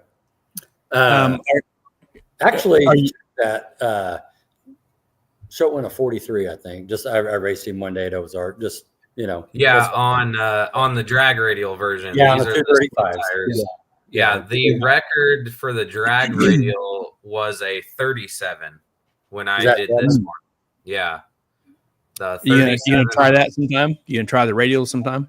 No, I don't think so. Really? I have enough trouble on them 275s. You saw. Oh yeah. Well, that's gonna be my next segue. You're like I said, you're dabbling on the street, and then you got the slicks. Now you got the 26s. Next thing you know, we see you at Mocan. On a radial race. So you're mixing it up here. What do you think about the radials?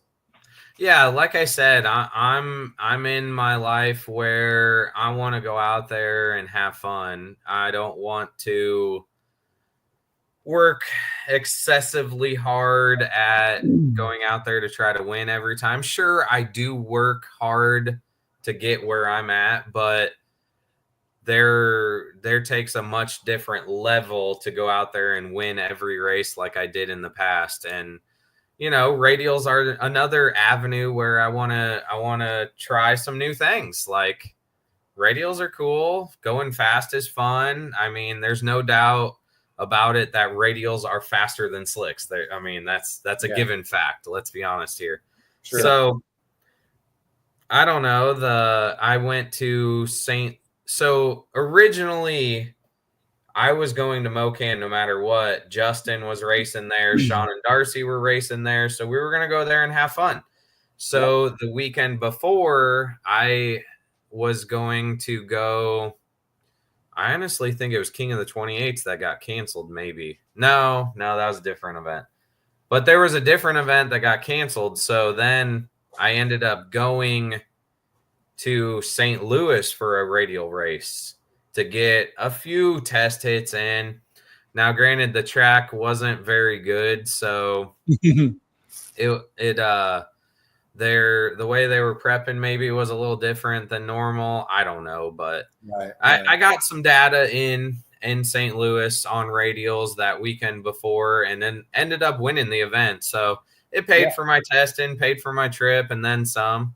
But then, like you guys said, I came down to Mocan to do the hot summer nights. Yep. And then, unfortunately, Justin's car broke, so he wasn't able to race. But Sean and Darcy were there racing. And then, I dabbled in the radial event and didn't do very good. I hope to do a little better than I did, but I'm still trying to gather tune-ups to go X amount. Like, in my opinion, all of those guys at Hot Summer Nights we race with, as in me and Justin, I tune with Justin a lot, obviously. So we race with all those Titans guys, as I put them in a group as. Yep. And so we all know what ET 60 foot and stuff you need to go. And it's easier in my head to say, all right, I'm going to try to go that with my car, but I just don't have the data to know this tune-up is going to go that. And so I'm still gathering some data to compile those tune-ups, and chassis setups is another thing. I was trying a new chassis setup that weekend, and, I ended up qualifying second and then getting bumped to third, and, that's not bad. It's tough to blame the racetrack. I will say I'm not a racetrack blamer ever in my life because I race no prep. You can't blame the racetrack. So, I firmly believe, adapt your car to what the surface is telling you and stuff like that. Just radials don't give you that cushion of, okay, I was a little too hot or I was a little too slow. Radials, you're either going fast or you spin, There, and that's tough. And that's where I struggled at Mocan at Hot Summer Nights. And, I still got radials. I plan to race on them again. I hope my schedule aligns with maybe a Flying H race to where the track's a little bit better. I mean, there's no doubt about it that Flying H is probably better than Mocan surface. No downgrade to Mocan. I love going to Mocan to test in the beginning of the year because they open early. And so I just feel, testing at a better surface that I'm not going to spin will allow me to gather data quicker on A tune-up, B tune-up, C tune-up, So then when I go to Mocan and need to go slower or faster, I'll know, all right, well, this tune-up goes that. And I just haven't been able to do that yet. So, just need a little time. Yeah. Our track manager at Mid-America Dragway, Gary Harper, he says, I got a radial track that will hook that thing on 275s. Oh, yeah. Yeah. Obviously, I've known Gary for a long time. He used to manage a track right north of me about an hour. So, okay. Gary works his butt off. I will say, he before he went down to Mid-America, he operated that racetrack up by me. And so Gary and Gary are a great group of people. And, I love them the most. They just work so hard at what they do. Yes. Agreed. He says September 27th at Mid-America Dragway on those little tires. Yeah. Unfortunately, that is Ice Cream Cruise. So. Oh, right. Yeah. Yeah. Like I said, it's tough. All of these racetracks, you just want to support them all. Just it's so tough when there's so many races out there, and I feel like that's the downfall, and it's killing racing altogether. Too many people can have to pick and choose racing. So. Well, here where we live, we have a lot of options. Yeah. Some people live in some areas, they got like one option and it's 6 or 7, 8 hours away. Man, we got a lot of options in this area, and which is good and it's bad. Yeah. Yeah. Oh yeah. Yeah. We interviewed Lance Knipp. It's minimum of 8 hours to get anywhere. Yeah. He from travels Wyoming. a lot. He does. He'll go clear down to Florida. Right. Yeah. Right. He's wild. Very cool. So I've seen you post this next topic. Clocks on, clocks off. Oh, Yes. yes. I do very good about stirring the pot on Facebook. That is for sure.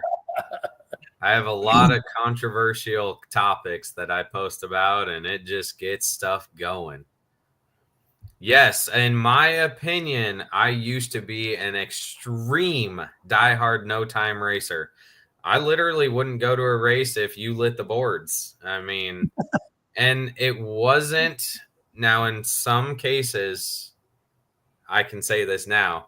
Some no-time racers are no-time because they're slower. But in my case, that wasn't the case. I was ahead of my time and, like I said, had a very good run of 5 to 7 years of racing to where I'd show up and I'd be 3 or 4 tenths faster than everybody and just coast on the way to the winner's circle. And it got to the point where I was watching clocks on races such as Kendall's race. His were clocks on from the get-go. And I would never go race them because the clocks were on. And I would watch them, bunch of cars go slower than what I felt I could go and win, 5, 10 grand, whatever. And it got to the point where I'm like, you know what? If I'm going to race locally, we got to show the clocks. Jump it's in. It's either going to kill small tire or whatever. We're going to get paid. Like I can't, I'm annoyed at missing out on what I feel like are winning opportunities to sit at home and watch. And so, yeah, I ended up lighting the boards, and around my local area, it absolutely killed racing. I'm not going to lie. Wow. I host my own no prep events at my local track every year. And the second we lit the boards, the car count dwindled by 50%. Interesting. And wow. It wasn't until I started paying people every round win. You win first round, you got paid $100, which was half of your buy-in. It wasn't until I implemented that we were able to regain car count.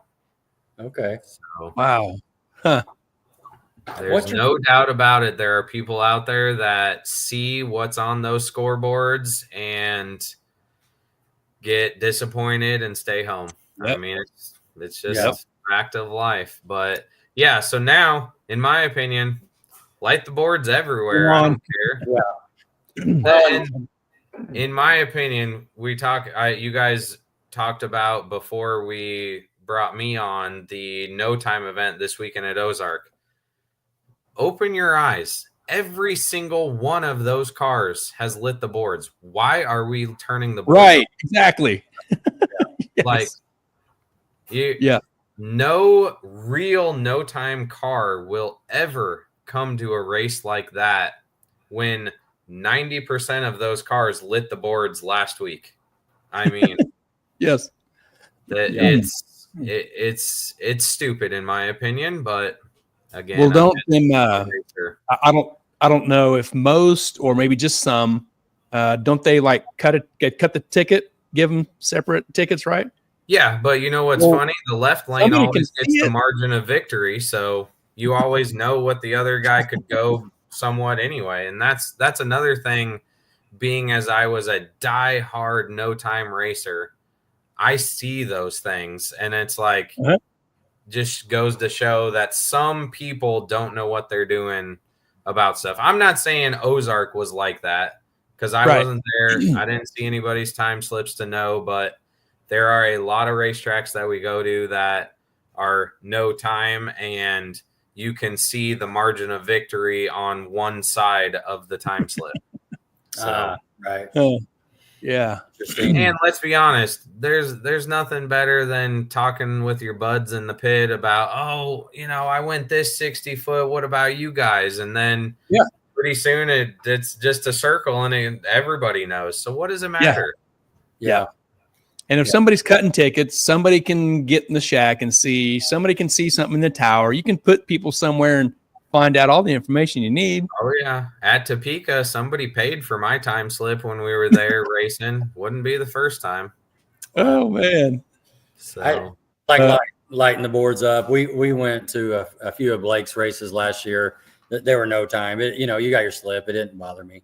We went lighting the boards. I'm just trying to support him as well. Yep. For sure.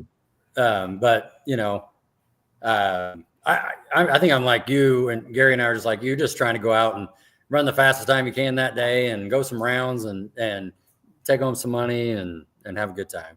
Yeah, for sure. I mean, I think, most of your fun at the racetrack is had before and after the race in the pits, honestly. Hanging out, running around. This we're just having a ball. You know? Just like look at the pit party that Jake and Justin had. Yeah, exactly. Practice tree, music. I mean, that's where we got to talk to you for a little bit. Harper says you need the AccuTime no time option to not show the margin of victory. Okay. Yeah. A little inside information there. That's stuff that a track manager would know. Some people know what they're doing. Yeah. Right. We're over here counting Mississippis. That's what we're doing. Yeah, that's right.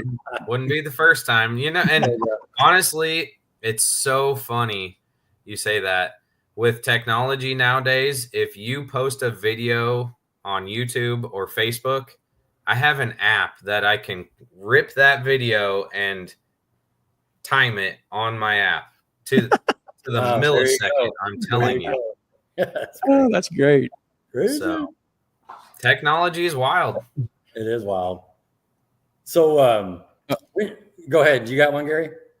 Harper said it's a $1,200 option on that. That's expensive. Yeah. One of my questions was going to be, are you a slick or a radio guy? But it sounds like you're kind of slick guy, but maybe you're coming. Nah, I'm 100% a slick guy because I feel like I've put in the time to make the slick work. Like I pride myself in what I've done with the beater bomb, and I feel like I 60 foot and 330 extremely fast for a twin turbo car. And part of that is because, I've put in the time to see how a slick works and make it work and, stuff like that. So I really enjoy a slick. It's challenging and it's a lot of fun because, like I said, I like radials. I like to go fast, but going out there and blowing the tires off to where you have to abort the run is kind of disappointing. But I mean, that's the downfall to trying to go as fast as small tire classes are, Yeah. Yeah. That's why with my small block, I was racing the big block. So if you will, down in Texas or Flying H and here at Arc City. But when they came with this little limited 275 class last year, that's where, they kind of get in where you fit in. That kind of, I'd made a couple adjustments to my car, but I'm having a ball with that deal. Yeah. Yeah. I mean, I really think the class is good. I do feel like there needs to be a little bit more rules or a little bit less rules. I got a rule. Yeah. I got a rule. I don't think there's a big block nitrous combo rule, single plate. I think the boosted big blocks need to just be completely out, even on the outlaw side. with the little tire. I just think the boosted big block doesn't belong in that anywhere. That's my opinion. Say, it's going to take one person to come and you run could that show up class over. and wreck it. Yeah. Yeah. And especially that they allow the radial version. The slick, when they only had the slick version, it was obviously a little tougher because it's a slick. But yeah, I think there needs to be a little bit more rules, or honestly, I was a little disappointed when they combined the classes, but they did that because of car count. And now, let's just say now, before they had 10 in limited and 5 in 8.5, they don't have 15 now. So they kind of kicked some people out, and they kind of just made this one class that has a mediocre car count. But I still think the class in itself is very good for racing. Yep. It fills a void that was needed.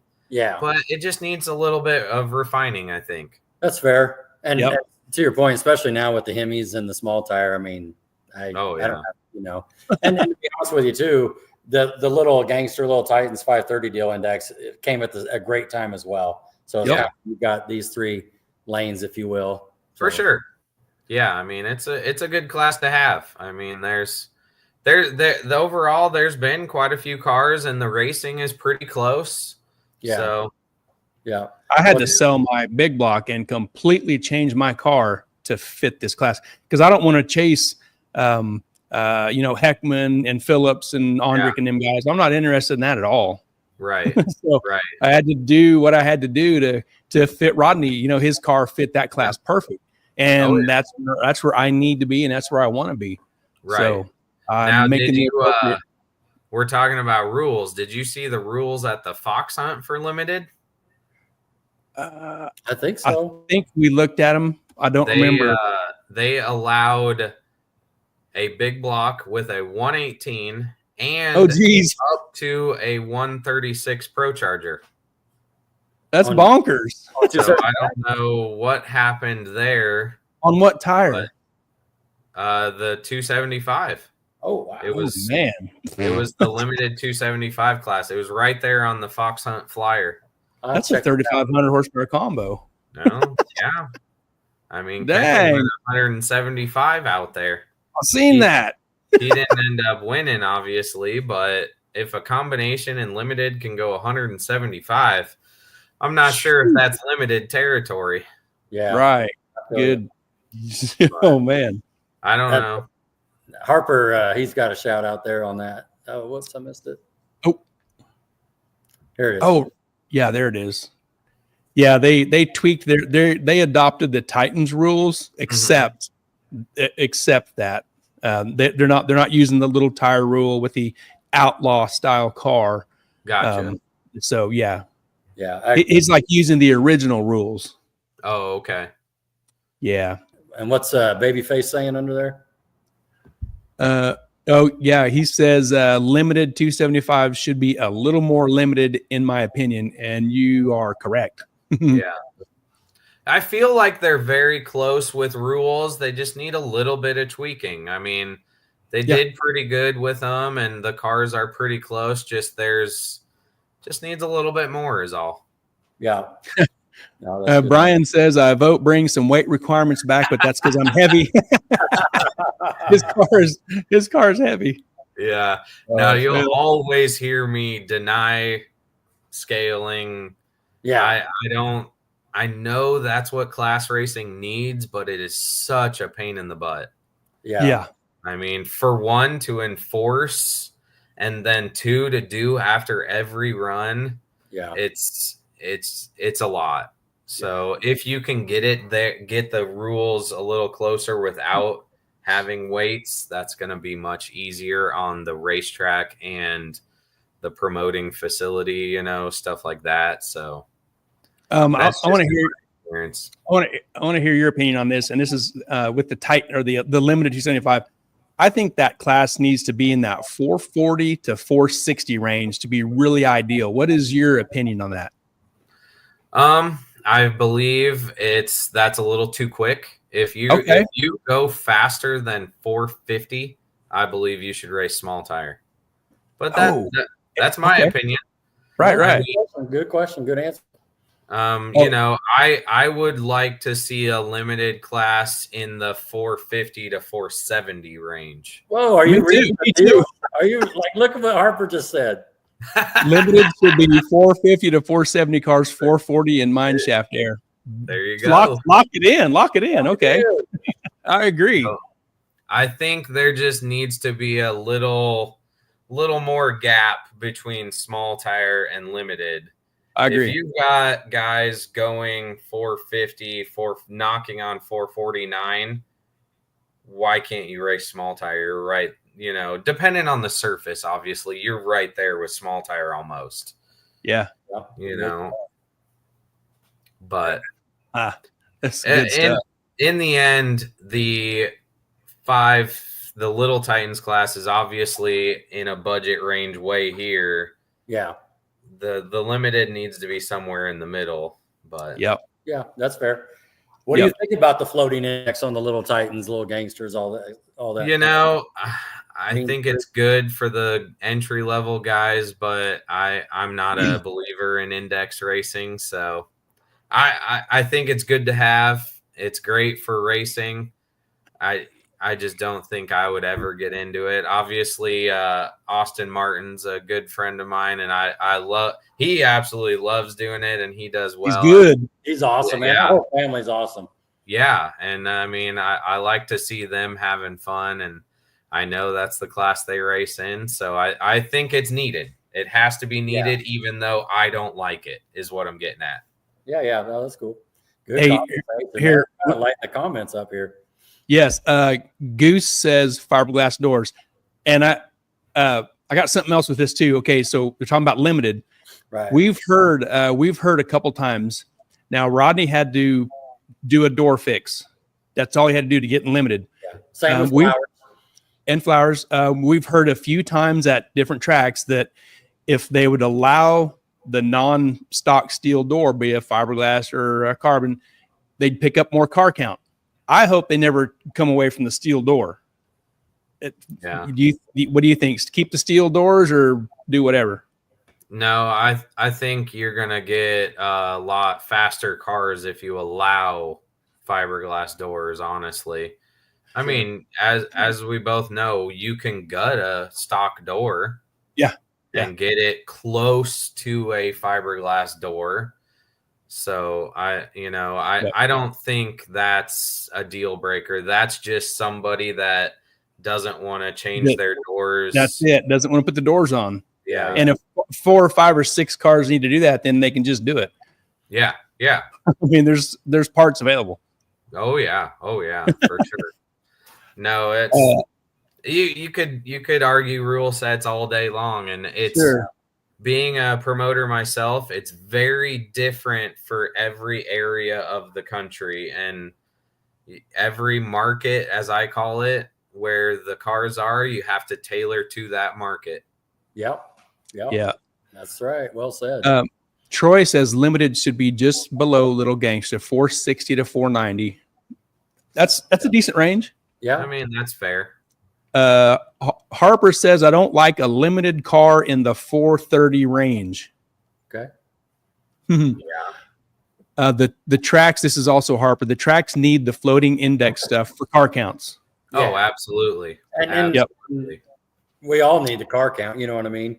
The rubber and the whole deal. Yeah. Oh, yeah.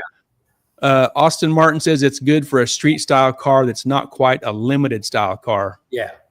Yeah. Like I said, there's a group of cars here, and here, and you got to have a class for, I think the classes right now are very close to where they need to be. Agree. Now, I will say, is the floating index stuff an instant green or no? No. Okay. That really puts another challenge into the mix. Yeah. Alan Larry talked about that a lot. Might be fun to try one event, but I don't think you're going to get more cars from it, I guess, but maybe. I don't know. Okay. Cool. Yeah. Great discussion. Yeah, Zach West says all steel and all real glass, no Lexan at all. And they have a class for that. Isn't that all steel, all glass?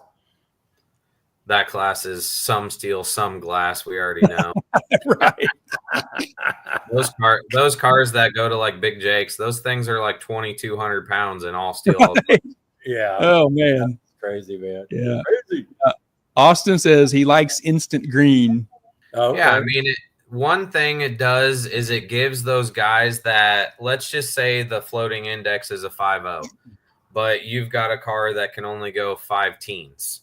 It gives those guys another little shot at, all right, maybe I'm going to guess a little bit to try to get ahead because I know I can't go faster to catch this guy or something like that. Yeah. So it just gives another little challenge into giving somebody a shot that isn't going to get out horsepowered in that little class is all. Sure. On an instant green scenario, do you hate people that guess once in a while? Or, No. no, I'm not like, I think you if you're in that situation, you got to do what you got to do sometimes and maybe try it. Oh yeah, absolutely. If you know the car is fast, you got to try what's in your toolbox. Right, for sure. If it's on the table, it's fair game. Now, obviously, when you red light, you can't get mad at anybody but yourself. Wow, that's just go to the trailer. Yep, part of it. Yeah. Yeah. Are we good here? You want to go to the next segment or anything else you're thinking? Yeah, we can roll on. Man, this is so good. It's fun. Real quick question and answer, and then I got another one right behind it. What's your favorite racetrack? Obviously, my local racetrack, I-29 Dragway, is my favorite. Okay. You know, I literally have the keys to the front door. I can go there whenever and test if I need to. I've got my own concrete parking spot, but I mean, I sponsor the racetrack every year and I try to support them by hosting an event every year to get cars there and, you know, keep that place alive. No, that's great. Hey, I mean, I literally moved to 10 minutes away from that place. Right. Heck yeah. Hey, Brian says he guessed on Joey once on a flashlight in KC, but he drove around me. That was a wild time, but that is a fact.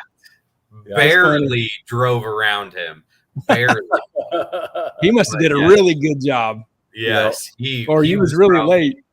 He was out a couple cars on me. Woo! Oh, man. We got engaged. That's great. Awesome. But again, see, like that's part, if you're racing a faster guy and you know it, that's part of the fair game.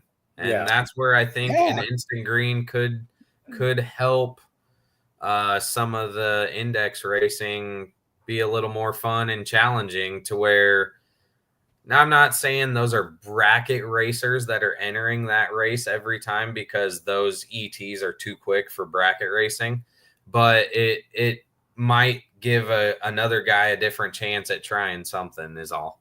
But sure. So we could talk PRI first or YouTube first. So we can go PRI since that happened first. Okay. So tell us how you got hooked in, you know, how that went. We saw your car there and everything. How'd that go down? So yeah, that was my first time having a car at PRI. I've obviously gone to PRI for several years. We usually go about every 2 years. So, you know, it's during winter time. There really isn't a lot going on, obviously, but during winter time is the time when you want to try to make your car faster. So I've always been a little busy, but Comp Turbo got a hold of me, you know, one of my sponsors, about having my car in their booth. And, you know, I said, oh, yeah, let's give it a go. I wasn't able to do any winter upgrades to the car last year because of it. And maybe it showed this year about wasn't able to keep up with the Joneses maybe, but either way. So it was PRI is quite an experience. I will say it is weird leaving your car somewhere like that overnight or whatever. I was always there right early in the morning and kind of stayed till the end. And Yeah.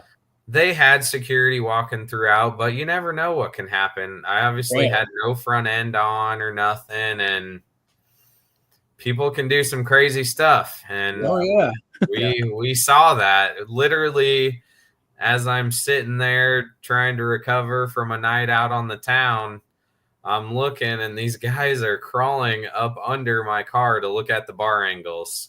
And now, funny thing is, I knew this was going to happen because, like I said, you never know what's going to happen when you're gone or when you're away for the night, whatever.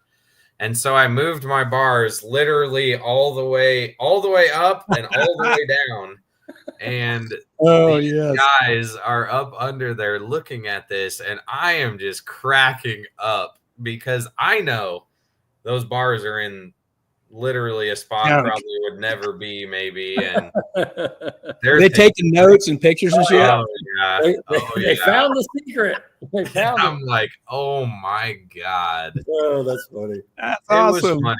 It was funny for sure. But yeah, PRI is always a good time, and a lot of people there. A lot of people stopped by. I mean, when you don't have a car there, you're usually walking around talking to people. Well, when you have a car there, everybody's walking and talking to you. So yeah, it was kind of cool to just hang out in one spot. And overall, I think Comp Turbo was exceptionally surprised at the amount of traffic we got from it. And they were blown away by the people walking around and stuff. So it was a good time. That's awesome. Great. Man. Gary's a professional PRI. I think he's been there 8-9 times, Gary. Yeah, something like that. This will be my third. Yeah, it's just a fun winter racing getaway. It's just like like we said a couple weeks ago. We come home on Saturday late afternoon. On Sunday, we're thinking about going to PRI the next year. Yeah. Yeah, it's so fun. No, it is a blast, and it's like you're not going there to really look at products, honestly. You obviously are, but you're more going there to talk to your racing buddies that you haven't seen for a month or so. Yeah. And man. You what's that? Wear your good walking shoes. Oh yeah. Oh my god, yeah. Yeah, it's a good thing that it's got really soft carpet in the showroom. It's so soft. Yeah, because they actually put all that out after we get all the cars in, because it's just concrete everywhere when we bring the car in and stuff. And it was kind of a nightmare. I'm not gonna lie. The parking situation, they make you pay $100 a day to park your trailer, and it's it was a kind of a money grab. I'm not gonna lie, but sure. Did it once. It was a cool experience. My car, they asked me again if I wanted to go back this next year, but I told them, I want to try to make some improvements to the beater bomb, and I won't be able to have it there this year. But obviously I might probably go to hang out again, Yeah. Austin Martin says the Comp Turbo guys are awesome. They hooked us up a couple years ago. Yeah. Okay. Yeah. Cool. Heck yeah. The technology that they've been doing, I keep saying this, I know it, but I'm a guinea pig for a lot of companies, like a car that has really good data acquisition, a guy that really pays attention to a lot of stuff. Like, it's easy for them to send me stuff to try, and I can easily tell them, like, hey, it's good in this area, bad in this area, good in this area. And so I've been working with Comp now for a few years. I think it's been probably 3 years maybe now.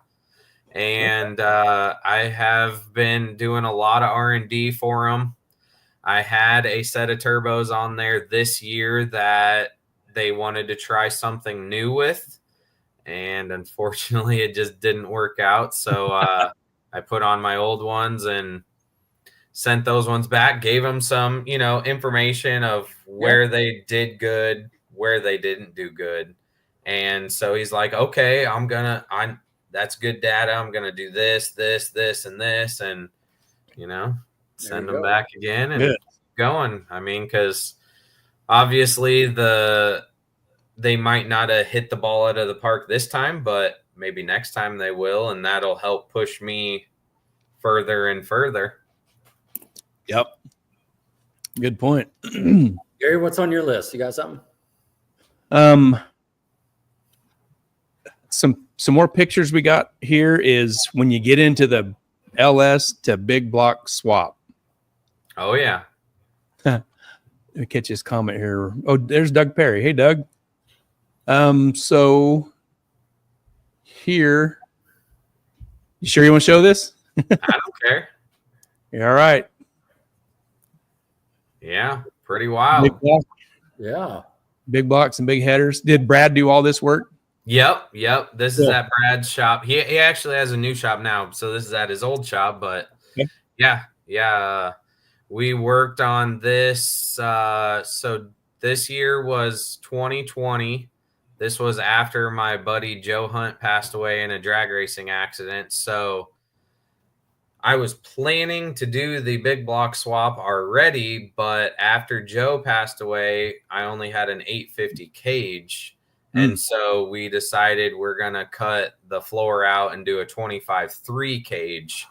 And so that was during this transition as well. So 2020 was a pretty tough year because I didn't want to race a lot, but struggled tremendously changing chassis and engine combination and stuff like that. So, but overall in the end, the big block is awesome and I really love it. And it's a lot of power, but I haven't told anybody this either, but it's coming to an end soon. Oh, heard it here first, Gary. You did. Woo! So a small block is coming back. They make bigger big blocks.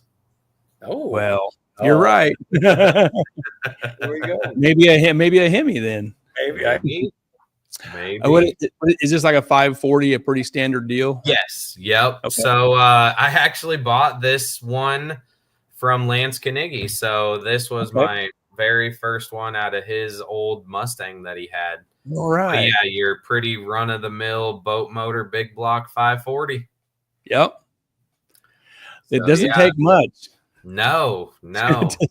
Pretty simple parts, and they make a lot of power. I know. It is crazy.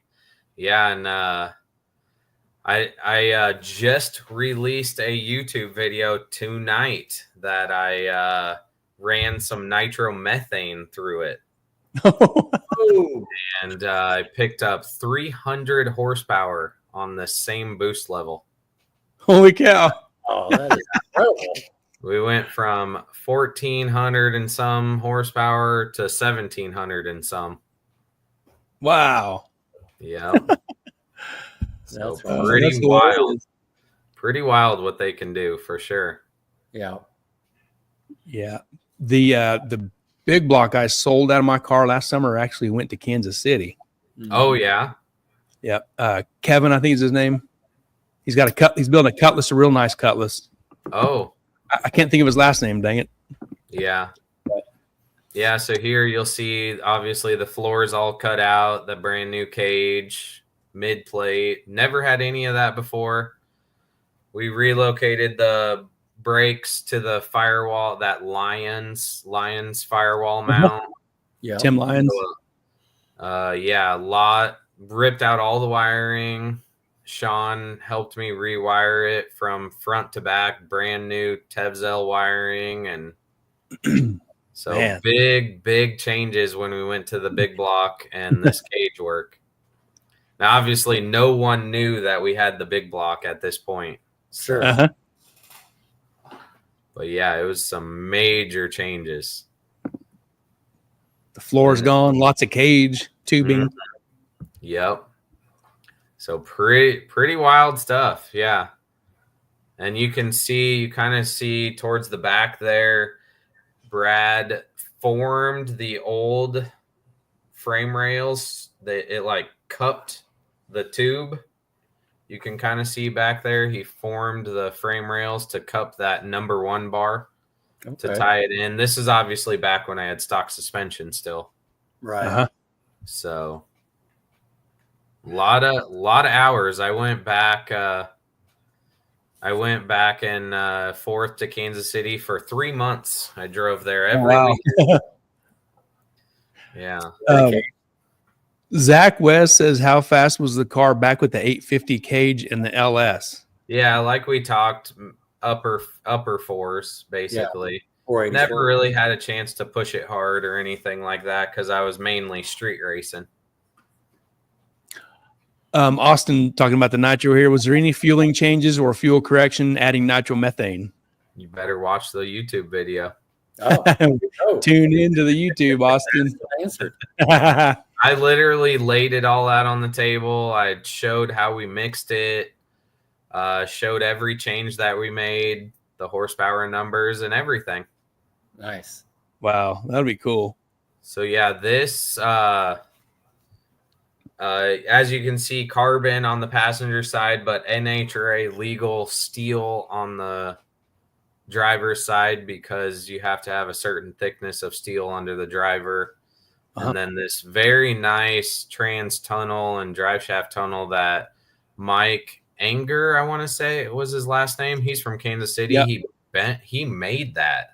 That's he nice. Came out and took a couple measurements and he made that, and that it's super nice. Yeah.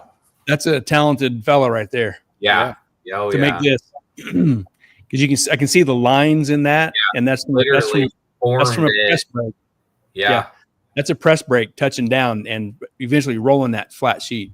Yeah, it was super nice stuff. Man, that's cool. Oh yeah. So turned out really nice. Obviously the exhaust wasn't like cut exactly here, but you're right. Yeah, twin 94s with a big block. Woo! Are these comp turbos at this point? No, these were a set of precisions. Okay. Now, at the time, you can see they're kind of angled. Right. At the time, they leaked a lot of oil. Like just they were.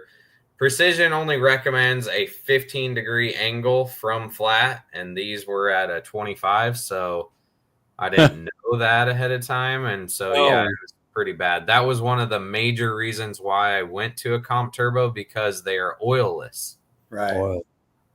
And now, granted, right? Yeah, the grease gun. If you had a dry sump, you can obviously use the scavenge part of one of your stages to suck the oil out of the turbo, and it doesn't leak as bad. But mine is a wet sump design, so wow. Yeah.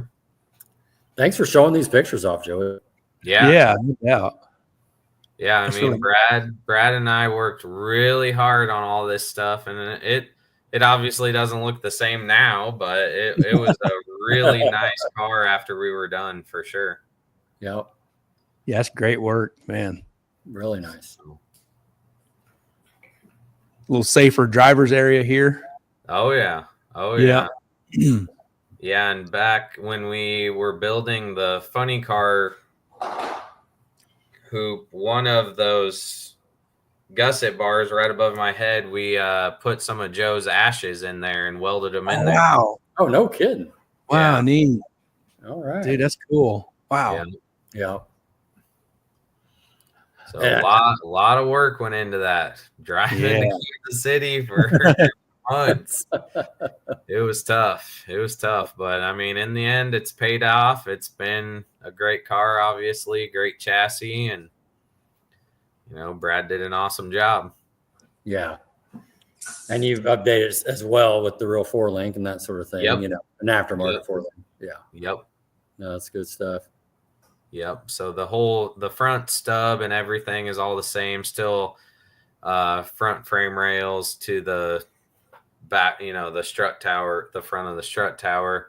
It was because, you don't know where the rule set's going, and you don't want that kind of part on a car. you cut that out, it's super tough to put frame rails back in. So Yeah. you know they're never going to outlaw back half cars, but maybe eventually they're going to outlaw tube chassis cars. I don't know. Yeah. So yeah, that this car obviously is a front stock suspension car, and you can see on certain surfaces why it struggles so much because of that. Because with a big block and twin turbos in the front, this thing sits naturally at 59.7 on the nose. Gary knows that. Gary knows that. Oh, I know what that feels like. Yeah, that's pretty tough to overcome, and that was one of the reasons why there's a butthurt bar made. So, Yeah. who knows? Maybe the rules will start to flatten out, and we can see what the future will hold. And they're either gonna get rid of tube chassis cars, or they're never gonna. Who knows? Right. But instead, I just sit in limbo and work with what I got, I guess. Yep. Just do what you can. Yeah. Yeah. Talk to us about the Sunbeam Tiger. Oh, yeah.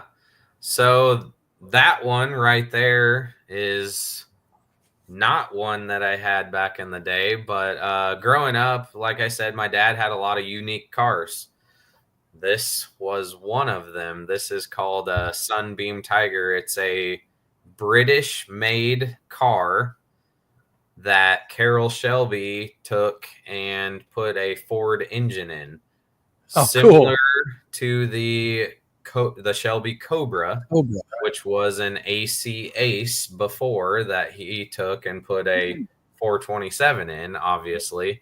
This is another car that he did, and it's called a Sunbeam Tiger now with a Ford 260 V8 in it.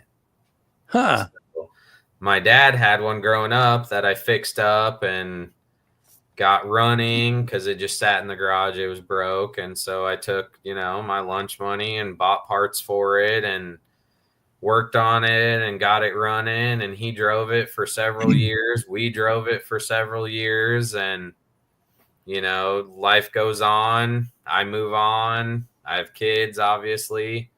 He sells it without me knowing, and I decided to find one and buy another one. And this one was the same color. Ours, my dad's, didn't have a white racing stripe, but this one did. And so here's me and Reed driving it at a car show that we went to, and just drive it every once in a while. They're pretty fun, really small cars. They're about the size of like a MG midget. As you can see in the background there's that's a tiny little BMW, I think, or like a Mazda MX-5 or something. So they're pretty small compared to those, Yeah. But overall, just a fun little car with a lot of cool history. Yeah, that's great. Yeah. Not many people realize that Carroll Shelby did more than Mustangs and the Cobras, which he was most known for. I had no idea he was attached to this. I didn't know. This was the other one that he did. Yeah. He also did the little Daytona app, once he got out of Ford. Yeah. Yeah. No, that's good stuff. So they also did a Daytona version of this car too. That's a hatchback. Okay. Yeah, and they're very, very rare that they raced at Le Mans, the race, that they did Cobras in also. Yeah. So that's a lot of cool history behind it. And unfortunately, this one isn't the same one that I grew up with, but that's okay. Do you know where it went? Yeah, and I tried to buy it back from the guy for several years. And he said, no. And then I bought this one.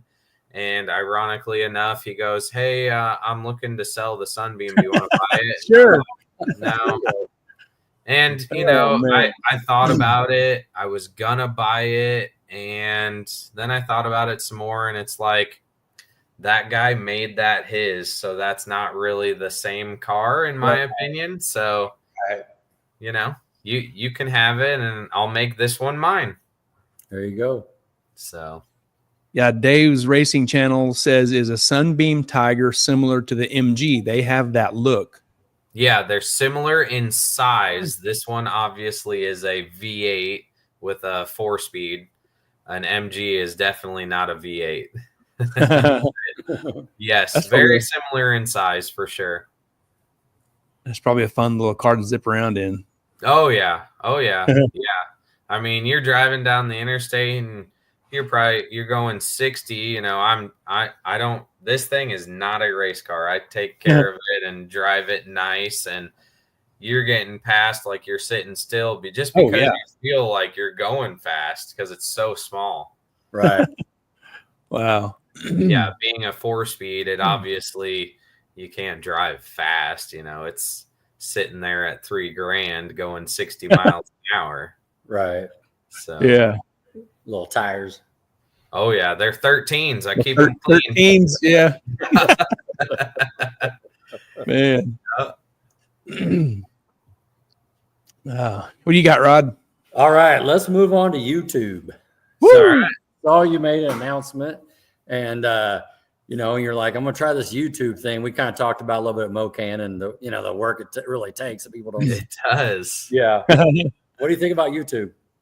You know, it's a really nice way to prove income, because in the past I've had a Beaterama LLC for a long time now, but I usually get audited about every year by the IRS because I don't have enough income to show what I'm doing, what I'm spending money on, stuff like that. But now, you know, having YouTube as an income, it's really nice to be a tax write-off, in my opinion, but it is a lot of work. I mean, the video today, the main thing that's so tough is videoing in real time, getting the camera out, making an intro, taking a video of you starting the car up, taking a video of the pass, or, you know, my wife taking a video of the pass, starting the GoPro. You got to remember that every time. I'm really bad about that. It's tough. Turning it off after the pass, because otherwise you let it run for 35 minutes. That file size, then you go to transfer to your computer, takes an hour because it's so big. And it's really been nice to tell my story. I feel like I have shown a lot of secrets on there. I've been able to, you know, express my feelings like, oh, we suck again, or, you know, stuff like that. We don't have cable TV anymore, really, so all we do is watch YouTube. Right. Yep. And it's been cool to be a part of that, and, you know, make videos. I honestly enjoy doing the editing a little bit here and there. Transferring files takes a long time. There's just a lot of time invested in making one video. Thinking of a title, that is extremely hard. Yep. Thinking of the description, that is extremely hard. Thinking of what to put in the thumbnail, what text to put in, what objects to put in, that is all extremely tough. Yep. And I mean, it's a lot of work. It's another job, honestly. Yeah. I mean, pretty much. Did you get any like tips from your buddy Kyle? Because I know that's his game. Yeah, I mean, I obviously know a lot of YouTubers, Garrett Mitchell for one, and Kyle from 1320. They all give you lots of tips and stuff, but again, those 5 or so things that I just listed, you can't, those aren't tips. You got to think of that stuff. And one major secret that I learned that nobody but one guy, Matt Moore, told me, he's like, you ever use Chat GPT? And I was like, what's that? And if you guys haven't, you got to look into it. Chat GPT is an AI tool that you can literally tell it like anything, literally anything. Like I have a boat that we go fishing with. My boat motor broke. I said, where do I begin by checking, or like, where do I begin? How did I put it? The boat motor didn't have sparks. So I said, where do I begin with a no spark situation on a 90 horsepower Mercury? And it goes, blah, blah, blah, blah, blah. Like, here's number 1, number 2, number 3. And it's like, I didn't have to research any of that. All I had to do was ask it. Yeah. And then it says, well, check this wire, your stator, blah, blah, blah. And I said, okay, I don't know where that is. And it says, send me a picture of your engine. And it circles on the picture where to check it. And I'm seriously blown away. But either way, so what I was getting to is I use that for YouTube, and it has a memory on my account. Obviously, you have to log in with an account. It's free, but they have a paid version, but mine's the free version. But it remembers, like, it knows that I am beater bomb racing. And so I tell it, like, hey, give me some title ideas for when I put my car on nitromethane, and it lays them all out for me and it gets your brain working to give you some ideas. So is the number one secret that not many people know, that I feel like it's crazy technology that is going to come out. Yeah. Yeah. So well said. It's grab Austin's comment there. Yeah. Oh, yeah. Austin Martin says, between working, tuning, family life, and now YouTube, I'm not sure how Joey sleeps. It is tough. It is very tough. The tuning business has been pretty busy. I got a little bit behind when I was sick last week, and it really sucks when you get behind, because you have these customers that are prying at you, texting you every day, hey, have you had a chance to look at this? And, just stuff like that. And it's tough, but yeah, I feel like I have 3 jobs, and, maybe I'll slow down here in a little bit. I don't know. I hope that winter time's a little bit slower time, but yeah, I mean, that's another reason why I feel like my racing program has slowed down a little bit. I've got a little less racing. Like I said, I've raced really hard for 5 to 7 years, and you get burnt out a little bit. You want to see what else there is in life, or teach others what you've learned. And that's where this whole tuning business came from. Is I got tired. I honestly got really tired of people sending me questions, to where now I can say, hey, I offer that as a service. Here's what we can do, and here's how much money it costs. Yep. They either pay or move on, and life goes on. Right. It doesn't hurt me, because obviously my elevator career is number 1. Yeah. So if I don't do a tune for 2 days, I'm perfectly okay with it. Yep. Do you stay with Holly and Fuel Tech, or do you dabble in other programs? So obviously Holly, I can literally tune with my eyes closed.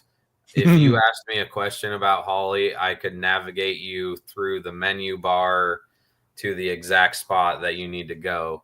I love Holly. I'm the best at it. And Holly, in my opinion, is the most advanced, to where if you are smart enough to come up with something you want it to do, it'll do it. Whereas Fuel Tech is really good at what they do as well, but you can't do anything custom. Now, a lot of people like that because they don't have to think for it to do anything. You just turn on a checkbox and here you go. But when I want to do something custom, like turn on some air shocks based on front wheel speed versus rear wheel speed or whatever. Fuel Tech can't do that. Fuel Tech can only turn on something based on a time, a boost, or an RPM. And that's the downfall to that. Kind of keeps you in a box, it sounds Yeah, like. yeah. I mean, it's really good for 80% of the cars. I mean, obviously, Justin's car runs Fuel Tech. A lot of cars run Fuel Tech, and it does really well. But you can't make it do any custom stuff for like no prep or street racing or anything like that. But yeah, other than that, other than Holly and Fuel Tech, I have tuned a couple Hall Tech cars, and then obviously a lot of Mega Squirt cars. So I kind of just try to stick to those because that is plenty. I don't need to do anything else. I don't need to think outside the box. I have one customer local to me, one of my good buddies, Jordan, that has a car he wants me to tune on Motec. And he firmly understands that we are both learning in this process, and he's okay with that. I'm okay with that. And so I'll be working on that. Did the vehicle he acquire come with it, or did he put it on there on purpose? Both. It's GTR. Oh, gotcha. So yeah, he has a lot of GTRs and had a Lambo, and so yeah, they all run Motec basically. Okay. You know. That's that world. Yep, pretty much. We're giant Holly fans. Oh yeah, I love Holly, and it will do exactly what you tell it to do. Mm-hmm. Yeah, we love the Holly. I mean, for myself, when I switched over, I had fast back in 2000. I'm talking right. zeros ago. And then, I had the gray box, and then I switched over to big stuff. And then I just started watching Devin's videos, and then just kind of talked with him. And, Gary also in my ear, like, you need to get Holly. And so I called Devin up, and he's been helping me ever since. And oh, yeah. And like Gary just said, it'll do exactly what you tell it to. Sometimes you tell it to do the wrong thing, but like, and it'll do it. So we've seen that too. But I really like the customability of it because I do a lot of custom stuff. Like there's a lot of trick stuff you can have it do, and there's a reason, Fuel Tech is really good for a lot of radial cars, I feel like. Yeah. Or cars that are very simple that just use a drive shaft plot and that's it. But no prep stuff, you kind of got to be above the edge of that, and you need a little bit more customization. And Holly can definitely do that. For one, they have hundreds of sensors that, inputs, outputs, whatever. Yeah. And Fuel Tech, you got to have 10 different boxes to drive the injectors. So just pin it. That's all you gotta do with Holly. Right. So and the other annoying thing with Fuel Tech, I know I'm dogging on Fuel Tech a lot here, but go ahead. Their wiring harness, they use all the same colors. So all of your inputs, I think, are white. You have two different styles of outputs, blue and yellow. I honestly don't remember the colors, but literally 3 different color wires in the whole harness. But it's like, well, which white one is what? And it's not labeled. There's not like a tracer with it. It's just straight white, and that's it. No, you just described looking under the dash of my car. It's a mess. I know where it goes. Yeah. It needs to be rewired one of these winters. No, yeah, it's a tough project. Wiring is an art form, I feel like. And it takes so much time. You're like, okay, I'm going to put this in. I'm going to, what does that take? 30 minutes? No, 2 hours. Yeah. To get it all perfect and how you want to run it. And it takes time. I used to hate doing it because I didn't know how to do it. But watching Devin's videos, he tells you the right connectors, the right wire, cheaper, the crimpers and stuff that are affordable. It's all that stuff makes a huge difference, and I kind of enjoy doing it now. I've got some tools and some of the wire and stuff that he recommends on his videos, and I kind of like doing it. Yeah, and When we wired my car when I went to the big block, we used Raychem on everything outside and inside. And if I did it again, I wouldn't put Raychem on the inside of a car just for diagnosing purposes, because you have all of these branches coming into the ECU, and it just kind of looks a little less than ideal in my opinion. Although the Raychem stuff is really nice, we just didn't know. It was our first wiring that we did, and that if I did it again, the Raychem, you can't diagnose anything, so that's what sucks. It's all 100% sealed, which is nice in the engine bay because you get fuel and oil, and it's all resistant to that. But inside the car, I wish we would have left all the wires there, because then you add one thing here, one thing there, and you got these 20 different branches of Raychem coming together, and it just looks a little tacky. Oh, that's awesome. All right. Gary, how you doing on pictures? Real good.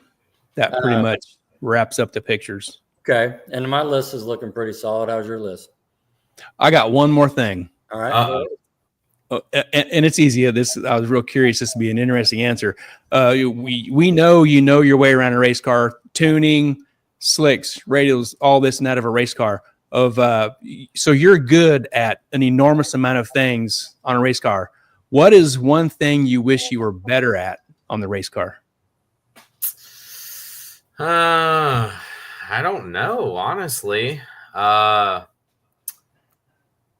that's difficult. One thing that is super difficult when you're tuning other cars is the way the driver does. And you can't tune that. Can't tune the driver, huh? Nope. That's all. You tune. Having somebody be comfortable in their car, having somebody do the right stuff, it's tough. And I've learned very quickly that it may be frustrating, but you just got to let it go. Yeah. So that's a lot to it. You just try to do your best, and progress comes and goes sometimes. Yeah, I could see that. But otherwise, on a race car, shoot, I don't know. I've dabbled in everything. I've tried all sorts of stuff, and that's one of the experiments I tried this last weekend was running nitromethane. And it's wild. I'm learning for my customers, I guess. So Austin, you're not Austin says outside the race car, Joey's good at bass fishing. Yeah. He's a bass master. That's another hobby that we've grown to really like. When we're not racing as much, we like to go fishing. So, yeah, it's been fun. Well, this interview has been fun too, and we're getting to the point now where we're going to turn it back to kind of give you a few minutes here, and just who do you want to thank? Like your whole career, coming up to this, you got sponsors, you got family, shout outs. Pull up a picture. This is your time. Yeah, so obviously from the very start, Chad Fegley with the Shop Inc. has been with me for a very long time. He's the shop that I used alignments. We were experimenting with alignments with so much travel and stuff like that, because bump steer is a real problem in some race cars. And so we did a lot of experimenting with that. Chad also owns 2 dynos that I use for the beater bomb, our experiment this last weekend. All my customer cars, I usually have tuning at his shop. We rent the dyno, the customer does. Brad Vasco obviously has helped me build this car from the ground up. I mean, as you saw in those pictures, we cut the whole floor out. New cage, new engine. We obviously have back half to the car too, done all that. And, learning as we go there. Let's see. Comp Turbo. Obviously, we've been using their turbos for quite a while now and figuring out some things that are working, making faster. One most notably thing I always brag about the turbos that I have from them is they are super light.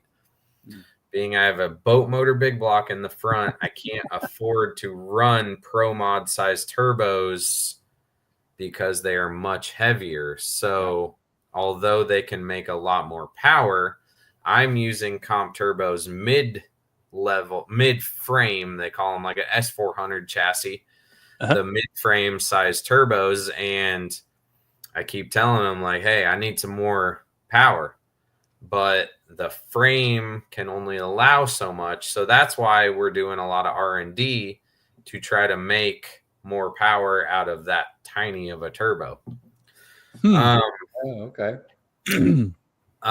You guys have seen a couple pictures of Justin's car. We talked about Justin a lot. Justin Heckman. Justin Heckman owns J&N Granite and also Barron Racing out of Joplin, Missouri. So Justin, before he owned Barron, helped me out, with tires here and there. And now that he owns Barron Racing, that's where I get all my parts from. He can literally get you any part you need. And the one thing that he does extremely well about is finding those hard to find parts. Like we needed to find a crankshaft or something. I don't remember what it was a few years ago, and no one had one. And he was able to make a few phone calls and find one on a shelf somewhere and was able to get one relatively quick because he had some contacts somewhere that he knew somebody that had one. But otherwise, yeah, if anybody needs parts or tires or whatever, you can just get a hold of him, Barron Racing. His main business is the J&N Granite, but let's be honest, not many people are buying granite. He's got plenty of those regular non-racing customers. TBM Brakes and Motion Raceworks. Ever since I switched from 4-lug to 5-lug, I've been running TBM brakes, and I'm telling you what, I just love those brakes. They are so light. You hear me talk about this a lot, lightness and stuff like that. Yeah. Like weight is a big deal. Yeah. There's a reason why I made a butthurt bar to run less weight. Weight is a big deal. So either way, TBM brakes, super light. They work really well. I've had a few times at US 36 where my parachute came out late and stuff, and the brakes were able to help me slow down and stuff like that. So I usually am replacing the brake pads every year just as a service item. You don't want to go to a race and have an issue where the brake pads are too thin or anything like that. So Doug and TBM Brakes has been a supporter of mine for a little while. Motion Raceworks is actually only a few hours to the east of me, so I've known Doug for quite a while. I've seen him at the racetracks here and there. So very cool. Marty Marilat, I've been running his stuff for ever since I can remember. The reinforcement stuff that he sells for stock suspension and the stuff now that he has for 4-link stuff. He's built my rear ends. They are just an absolute work of art. I'm telling you, they're worth every penny that they cost. The amount of adjustability that they have is insane. He also, last year when I was having some issues with a vibration, he loaned me a set of parts and stuff and tried to help me fix the issue, even though what he was loaning me wasn't the fix, but he was nice enough to do that, and I really appreciated that. My engine guy for the last few years has been Todd Mashmeyer out of Kansas City. If anybody's paying attention, I've gone through some engine guys. It's no secret. I am very particular. If there is one thing that goes wrong, I move on. I'm just that is just the way I am. Okay. I am kind of particular about that department, obviously, but Todd's been doing great, and I've been really happy with where we're at. So I'm hoping to continue working with him in the future. And the big block's been running great, putting it through the paces. I mean, honestly, haven't had any problems. It does its normal big block things and leaks a little bit of oil, but I think every big block does. So, yeah, everything's been great there. It's been holding up good, and the new piece he's gonna have to dabble in too. So, Okay. it is what it is. Yeah. Quick Performance is who I get all my gears from, the third member and stuff like that. Also, they sell axle kits now. I have an axle kit in one of the drop top that you guys saw earlier. I switched to a 9-inch in that, and that car is still 4-lug. And one of the main things I told them is that I wanted disc brake 4-lug, and they made a set, and they sell those to everybody. So they incorporated a disc brake 4-lug for the rear. Okay. So I thought that was a really cool thing that they offered. But otherwise, yeah, I get all the gears from them and stuff for the rear end. This list is long. But T&D is the rockers that I run on every engine that I've ever had, all the way back to the LS days. And I'm not kidding. It's worth it. The steel rockers that they offer are very expensive. I mean, they're $3,000 a set, give or take, and they are worth it, in my opinion. I check the valve lash and stuff every event now.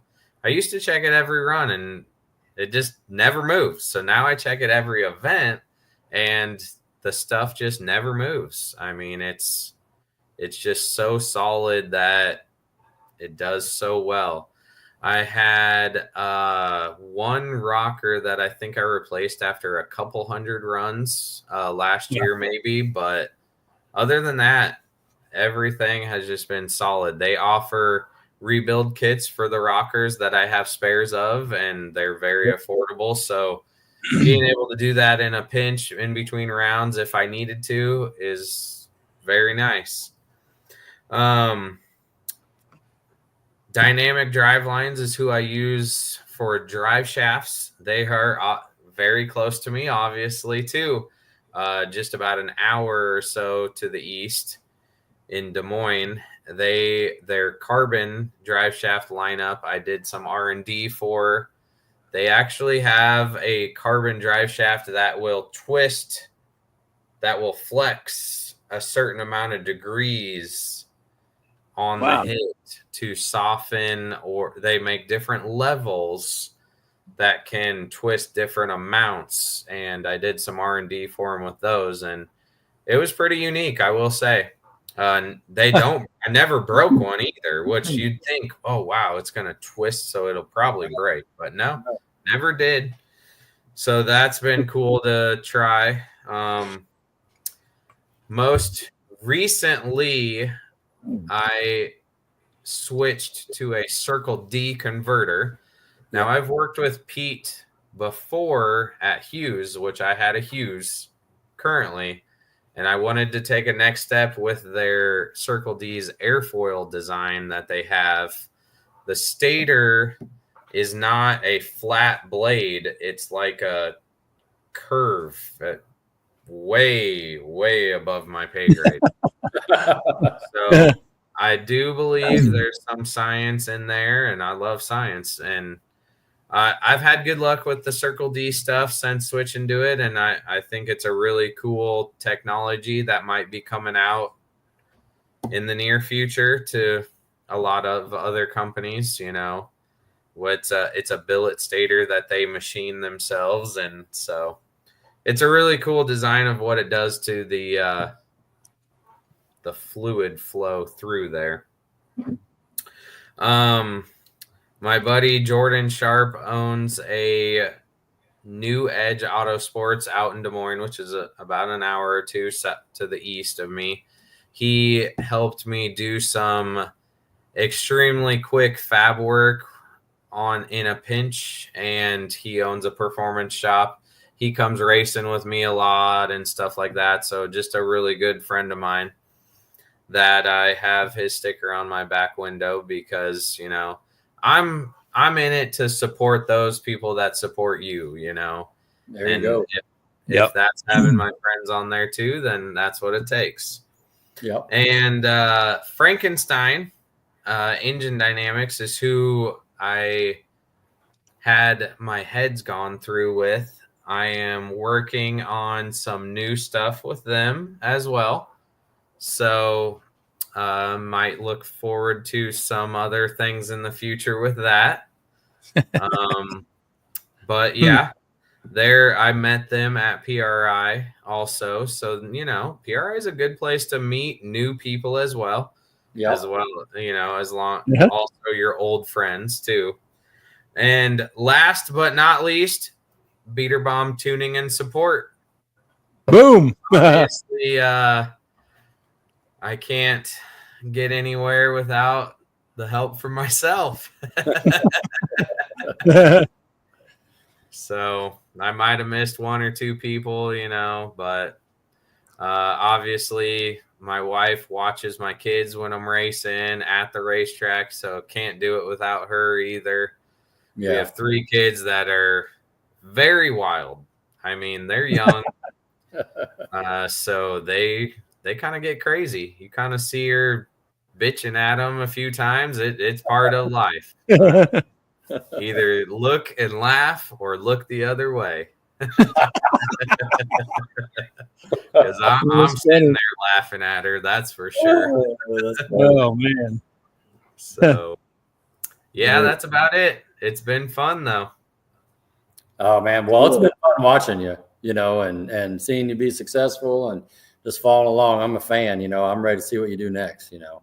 So this is good. Yeah. I'm a couple big events coming up. Obviously, I'm racing King of the 28s next weekend for 10 grand plus a $10,000 bonus if you have 4 race stars, which I unfortunately do. Okay. And the original rule was only 2, so it's pretty disappointing that I had to buy the front. But either way, I won that event last year, didn't get the bonus, so I invested in some wheels this year. Hopefully I can pull off the win again, but it's all right. We really love racing at US 36 because there's a pond in the back, and we caught a ton of bass out of it. So, you know, that's funny. Just going to have a good time with our friends at the racetrack again. Gonna be racing with all our localish friends, and that's what I kind of strive for anymore. Yeah, it's not so much about winning; it's kind of just about hanging out and having fun anymore.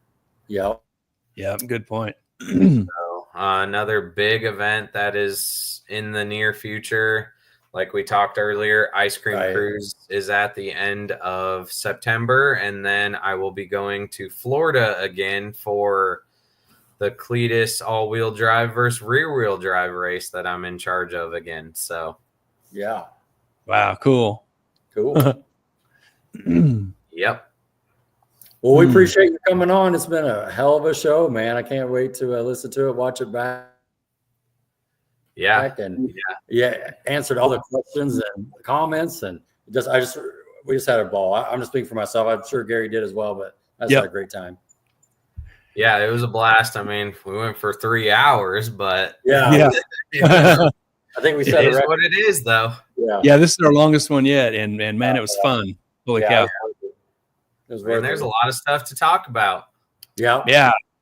I was telling Rodney, I was looking through your pictures because I told you in our little group message, I'm going to pull some pictures out of there, and I told Rod before the show, I'm like, man, I was looking through your pictures, and there's enough stuff there we could talk all day. Yeah. Oh yeah.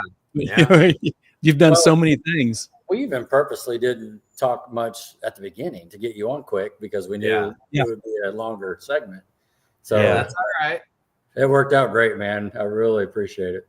Yeah. Well, sounds good. I'll hopefully see you guys at the racetrack soon. Yep. Yeah. We'll see you somewhere, man. We really, really, really appreciate your time tonight, man. We had a ton of fun, man. Yeah. Yeah. Good job, Joe. It was a blast.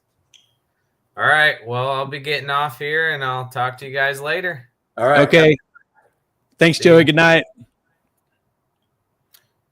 That was awesome, dude. That was awesome. Wow. That's so cool. I'm ready to watch this back. Hey, plug our sponsors. Yeah, we didn't do that early on. We'll get them now. Let's give a shout out to these partners: Mid-America Dragway, Ultra Color Collision Repair, TNS Race Cars, Titans of 10.5, the fastest small tire series in the Midwest, Mobile Recon Mobile Detailing, Harry Street Carpet, and Sandland Iron and Metal Auto Salvage. Thank you a ton to these awesome partners in 2025. Thank you very much. Yes, great job. Great job. Great plug. Great job, Beater Bomb, Joey Hiykel. Laid back guy, just like what we were hoping for. That was a good segment. Yeah. Good. Fun stories. So man, just that that was everything I thought it would be. Cool. Good questions, good comments. Yeah. All right. Yeah. Well, you ready to wrap it up? I am. It's my bedtime. I know it. Good job, my bedtime. I'm excited to listen to this tomorrow, and we'll get together early this week and figure something out for next week, and good. We'll put it out there. All right. Cool. You ready? I'm ready. All right. Bam. Awesome. Woo! Man. Great show, Rod. Good questions. Great, man. So cool. Yeah. Good job. All right. Everybody, we will see you next week. And I saw Ginger. For watching. Oh, yeah. She's out here saw Ginger a little bit. Yeah. All right. Good night, everybody. See you, Rod. See you, buddy.